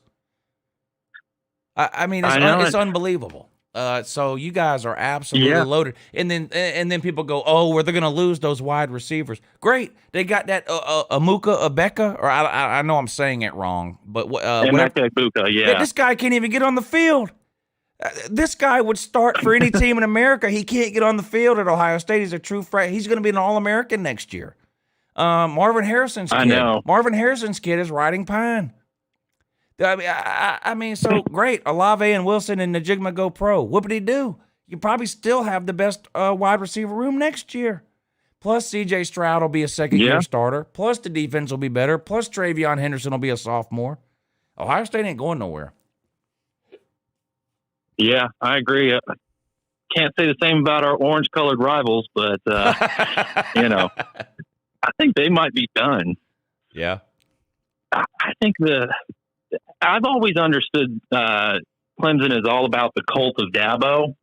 And I don't know about what you know about cults, but once that cult leader seems to be a little bit infallible, once there's a little bit of cracks in the armor, it becomes pretty big ravines. That's what I've seen. But maybe you have a different thought if Clemson I think is drowning or not. Now, when LSU won it all in 2019, I said, wait a minute. Okay, this is a one-off deal. I don't want to hear anybody going all in on LSU. This is a one-off deal. Clemson has been elite long enough to where I can give them the benefit of the doubt for one season. But if next year they look like this, then yes, I would be more inclined to believe that, okay, maybe it's coming to an end with Dabo at Clemson. But I think they've earned, it's like Alabama went 10-2 a few years ago or whatever and played in a Citrus Bowl. And people were like, well, that's it. No, that's not it. And so I'm not convinced Clemson is done being amongst the elite of college football. Let's wait and see what they do next year. But we'll see. Yeah. Well, we're currently have a losing record to them, so yes, you do. I'd be okay with them getting in the playoffs just a few more times. But you have a losing record to Georgia too, so. Yeah, we do. We got South Carolina, a long ways to go for the and whole South SEC. Carolina, and Tennessee. Yeah, and pretty much everybody in the Yeah. SEC. Yeah. You're like 5-13 all time against the SEC. But what are you going to do? What's Vandy's out of conference policy? I don't think they have one. They did play Notre Dame a couple of years ago and almost beat them. Well, wait. We get to open with an SEC win in 2023. Texas. Texas. I just remembered. Yeah, that's a guaranteed win there. Texas is coming to the shoe. That's a guaranteed win there. Yeah, you Horns guaranteed. down. I'll be starting that chant. Yeah. That is a guarantee win. All right, buddy. Thank you for the call. Good luck to your Buckeyes, man. I'd love to play Ohio State in the playoffs. I think it'd be a great game. Appreciate you taking the time to call in. I keep saying that's the last caller, and then more people keep calling in. This is all right. These next two calls are really it, and they got to be quick. Good morning. You're on with Uncle Lou. Got to be quick. All right. It's George and everybody else. I admit it, Lou. I'm sorry. There. Don't ever call into this show again. Good morning. You're on with Uncle Lou. Uncle Lou, I got to respond to that guy. Okay, go ahead. How is he called? He's an Ohio State fan, and he's saying that Clemson is a rival. We're not their rivals. We've only played them 4 times. We played them 5 times. We're 4-1 against them. Yeah, they beat us on a year where that was their 6th game. We were coming off 12 games. They basically had a week bye week every other week. So Ohio State, they just need to get over themselves. They got the 1 win last year. They caught us. They had the 1 game which Justin Fields went off, but man, it's just how could they? I mean, that's like Notre Dame saying they're a rival of Georgia. I agree with you. We've only played them a couple times. It's a disrespect to actual rivals. Rivalries are developed over 40 years, not 4. Now, it has been fun as a college football fan to watch the Clemson-Ohio State back and forth for the last 3 or 4 years. That has been fun, but it's not a rival. Georgia and Alabama is not a rival. Georgia and Alabama played some great games over the last 3 or 4 years. That doesn't make it a rivalry. I agree with you completely. Thank you for the call. Good morning. You're on with Uncle Lou. Hey, Uncle Lou. How are you doing? Doing great. Well, I heard you earlier in the show. You said Ohio State was the biggest threat to Georgia. Do you think anybody else is a threat to Georgia at all? No. Okay. Ohio State has an offense that can score 50 points. Not on Georgia. I'm just saying in general. Ohio State's got an offense that can score 50, and they're balanced. They can run and throw, so you can't just game plan against one or the other. Like Tennessee, right? I do think Tennessee's got a good passing game. There ain't a soul on earth was worried about their running game. Nobody. No, not a single person. Ohio State can – look, Travion Henderson can go for 90 yards every time he touches the ball. He might be the best running back in football, and he's a true freshman. Ohio State's got a legitimate offense that can light the scoreboard up, passing and running. So I do think that's a legitimate threat to Georgia. Now, I don't think they're going to score every time they get the ball. I keep saying it. They're going to struggle against Georgia's defense. Anybody's going to struggle against Georgia's defense. But if there's a team that can score 30 on Georgia, it's Ohio State. Alabama can't run the ball. Alabama's averaging 4 yards a carry for the season. I mean, that's unheard of for Alabama. I mean, they're down to 2 scholarship running backs. They got a bad offensive line. Alabama can't beat Georgia this year. It doesn't matter. Played in Atlanta, played in Tuscaloosa, played on the roof of a dollar store. It doesn't matter. Alabama is just not a great team this year. They'll be great next year, but they're not great this year. They're just not. Oh. Ohio State is. And they're the only team that could potentially beat Georgia, in my opinion. Well, with Nick Saban, I do think Alabama poses a little bit of a threat. I disagree. I disagree. Okay. They've got Jamias Williams on offense and nothing else. And name three players on Alabama's defense. Will Anderson, Christian Harris, and Malachi Moore. Is Christian Harris not hurt still? Anyway, you get the point. I think he might be. It's Will Anderson and no one else. Yeah, that's the point. That's all. So they're just not the team this year that they have been. They're just not. They will be next year, and they were last year, but they're not this year. This is a worse version of 2018 Alabama or 2019 Alabama, whatever year it was when they went to the Citrus Bowl. This is a worse version of that team. Yeah, I can kind of agree with that because their offense that year in 2019 was really good.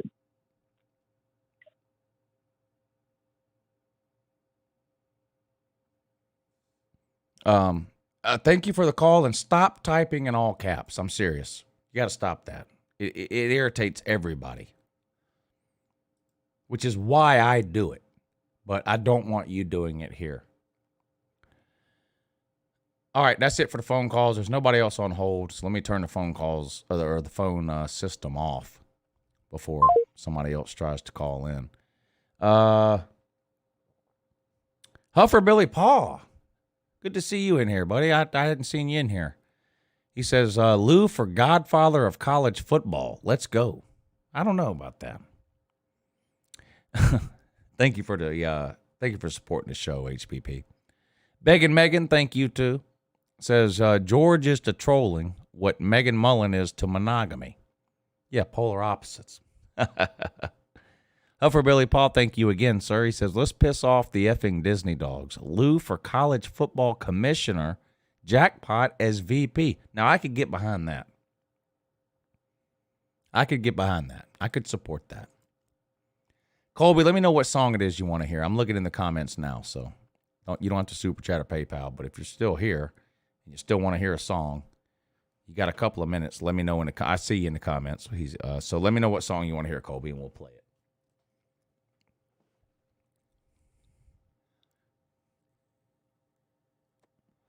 All caps is broken, but I will try to get it fixed. Yeah, try harder, Jacob. You got to get that fixed. I don't believe you that all caps is broken. James Johnston, thank you for the super chat. He says, Lou, can Lincoln Riley not motivate? What is wrong with OU? I don't think there's anything wrong with OU outside of the obvious. Their defense is horrible, and that's been the case for years. I think Caleb Williams. Look, Caleb Williams is a true freshman whose high school canceled football last year. Caleb Williams has not played football since 2019. Okay? So it's not surprising to me that he's very inconsistent, because freshmen generally are inconsistent, and this is a guy who hasn't played football in 2 years. Caleb Williams is going to be a great quarterback. Oklahoma's going to go, at worst, 10-2? I mean, it's not time to throw the baby out with the bathwater with the Lincoln Riley thing. Now maybe down the road we look back and we go, you know what? Lincoln Riley should have just been an offensive coordinator. But I don't think you can say that right now. I mean, they recruit out of this world. So, this year for Oklahoma reminds me of 2019 for Alabama. It's just one of those years where you're young and it's just not working for whatever reason. Stream football. Here's the Kirby audio from halftime. I still remember like yesterday walking out of this bitch at the half. The look and the feeling I had. Looking at Tyson, looking at Stokes, looking at those guys. You know what, guys? This is our fucking year. We do it how we play. It's 0 to fucking 0, and you make them never want to play again. All that shit they're talking, I love it, Jamar. You didn't say shit. You don't say shit to them. You just laugh and point at the scoreboard. Let me get a picture, JD, pointing at the first scoreboard. Don't say shit to their undisciplined ass, because we are disciplined. And our ass still don't take the fucking shit out of them. Physically, I want to break them. I'm talking about fucking break these bitches on defense and offense. Let's go, defense. Okay, that was halftime of Florida. I thought y'all were saying that was halftime of Tennessee. That audio I just played was halftime from Florida. Nathan Hale, thank you for the super chat. 2 wishes: December worth of playoff college football. Second wish: SEC First League to make refs a profession instead of amateur. I'm all for that, Nathan Hale.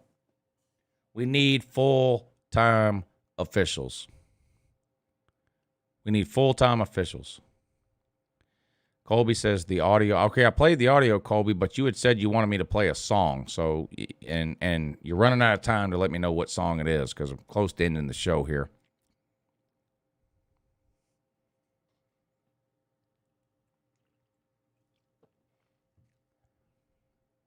Break these bitches. That was great. All right. I appreciate everybody tuning in tonight. Great show. Appreciate everybody taking the time to call in. Without phone calls, obviously, you can't have a call-in show. So big shout-out to everybody that took the time to call in. I know some of you had to wait on hold for 30 or 40 minutes. So I really appreciate that. And, of course, a big shout-out to everybody that supported the show through the Super Chat and the PayPal. That's what keeps these live shows going is the Super Chats and the PayPal. So big shout-out to all of you that did that. Patiently Waiting by 50 Cent. All right, coming right up. Coming right up. I love that song.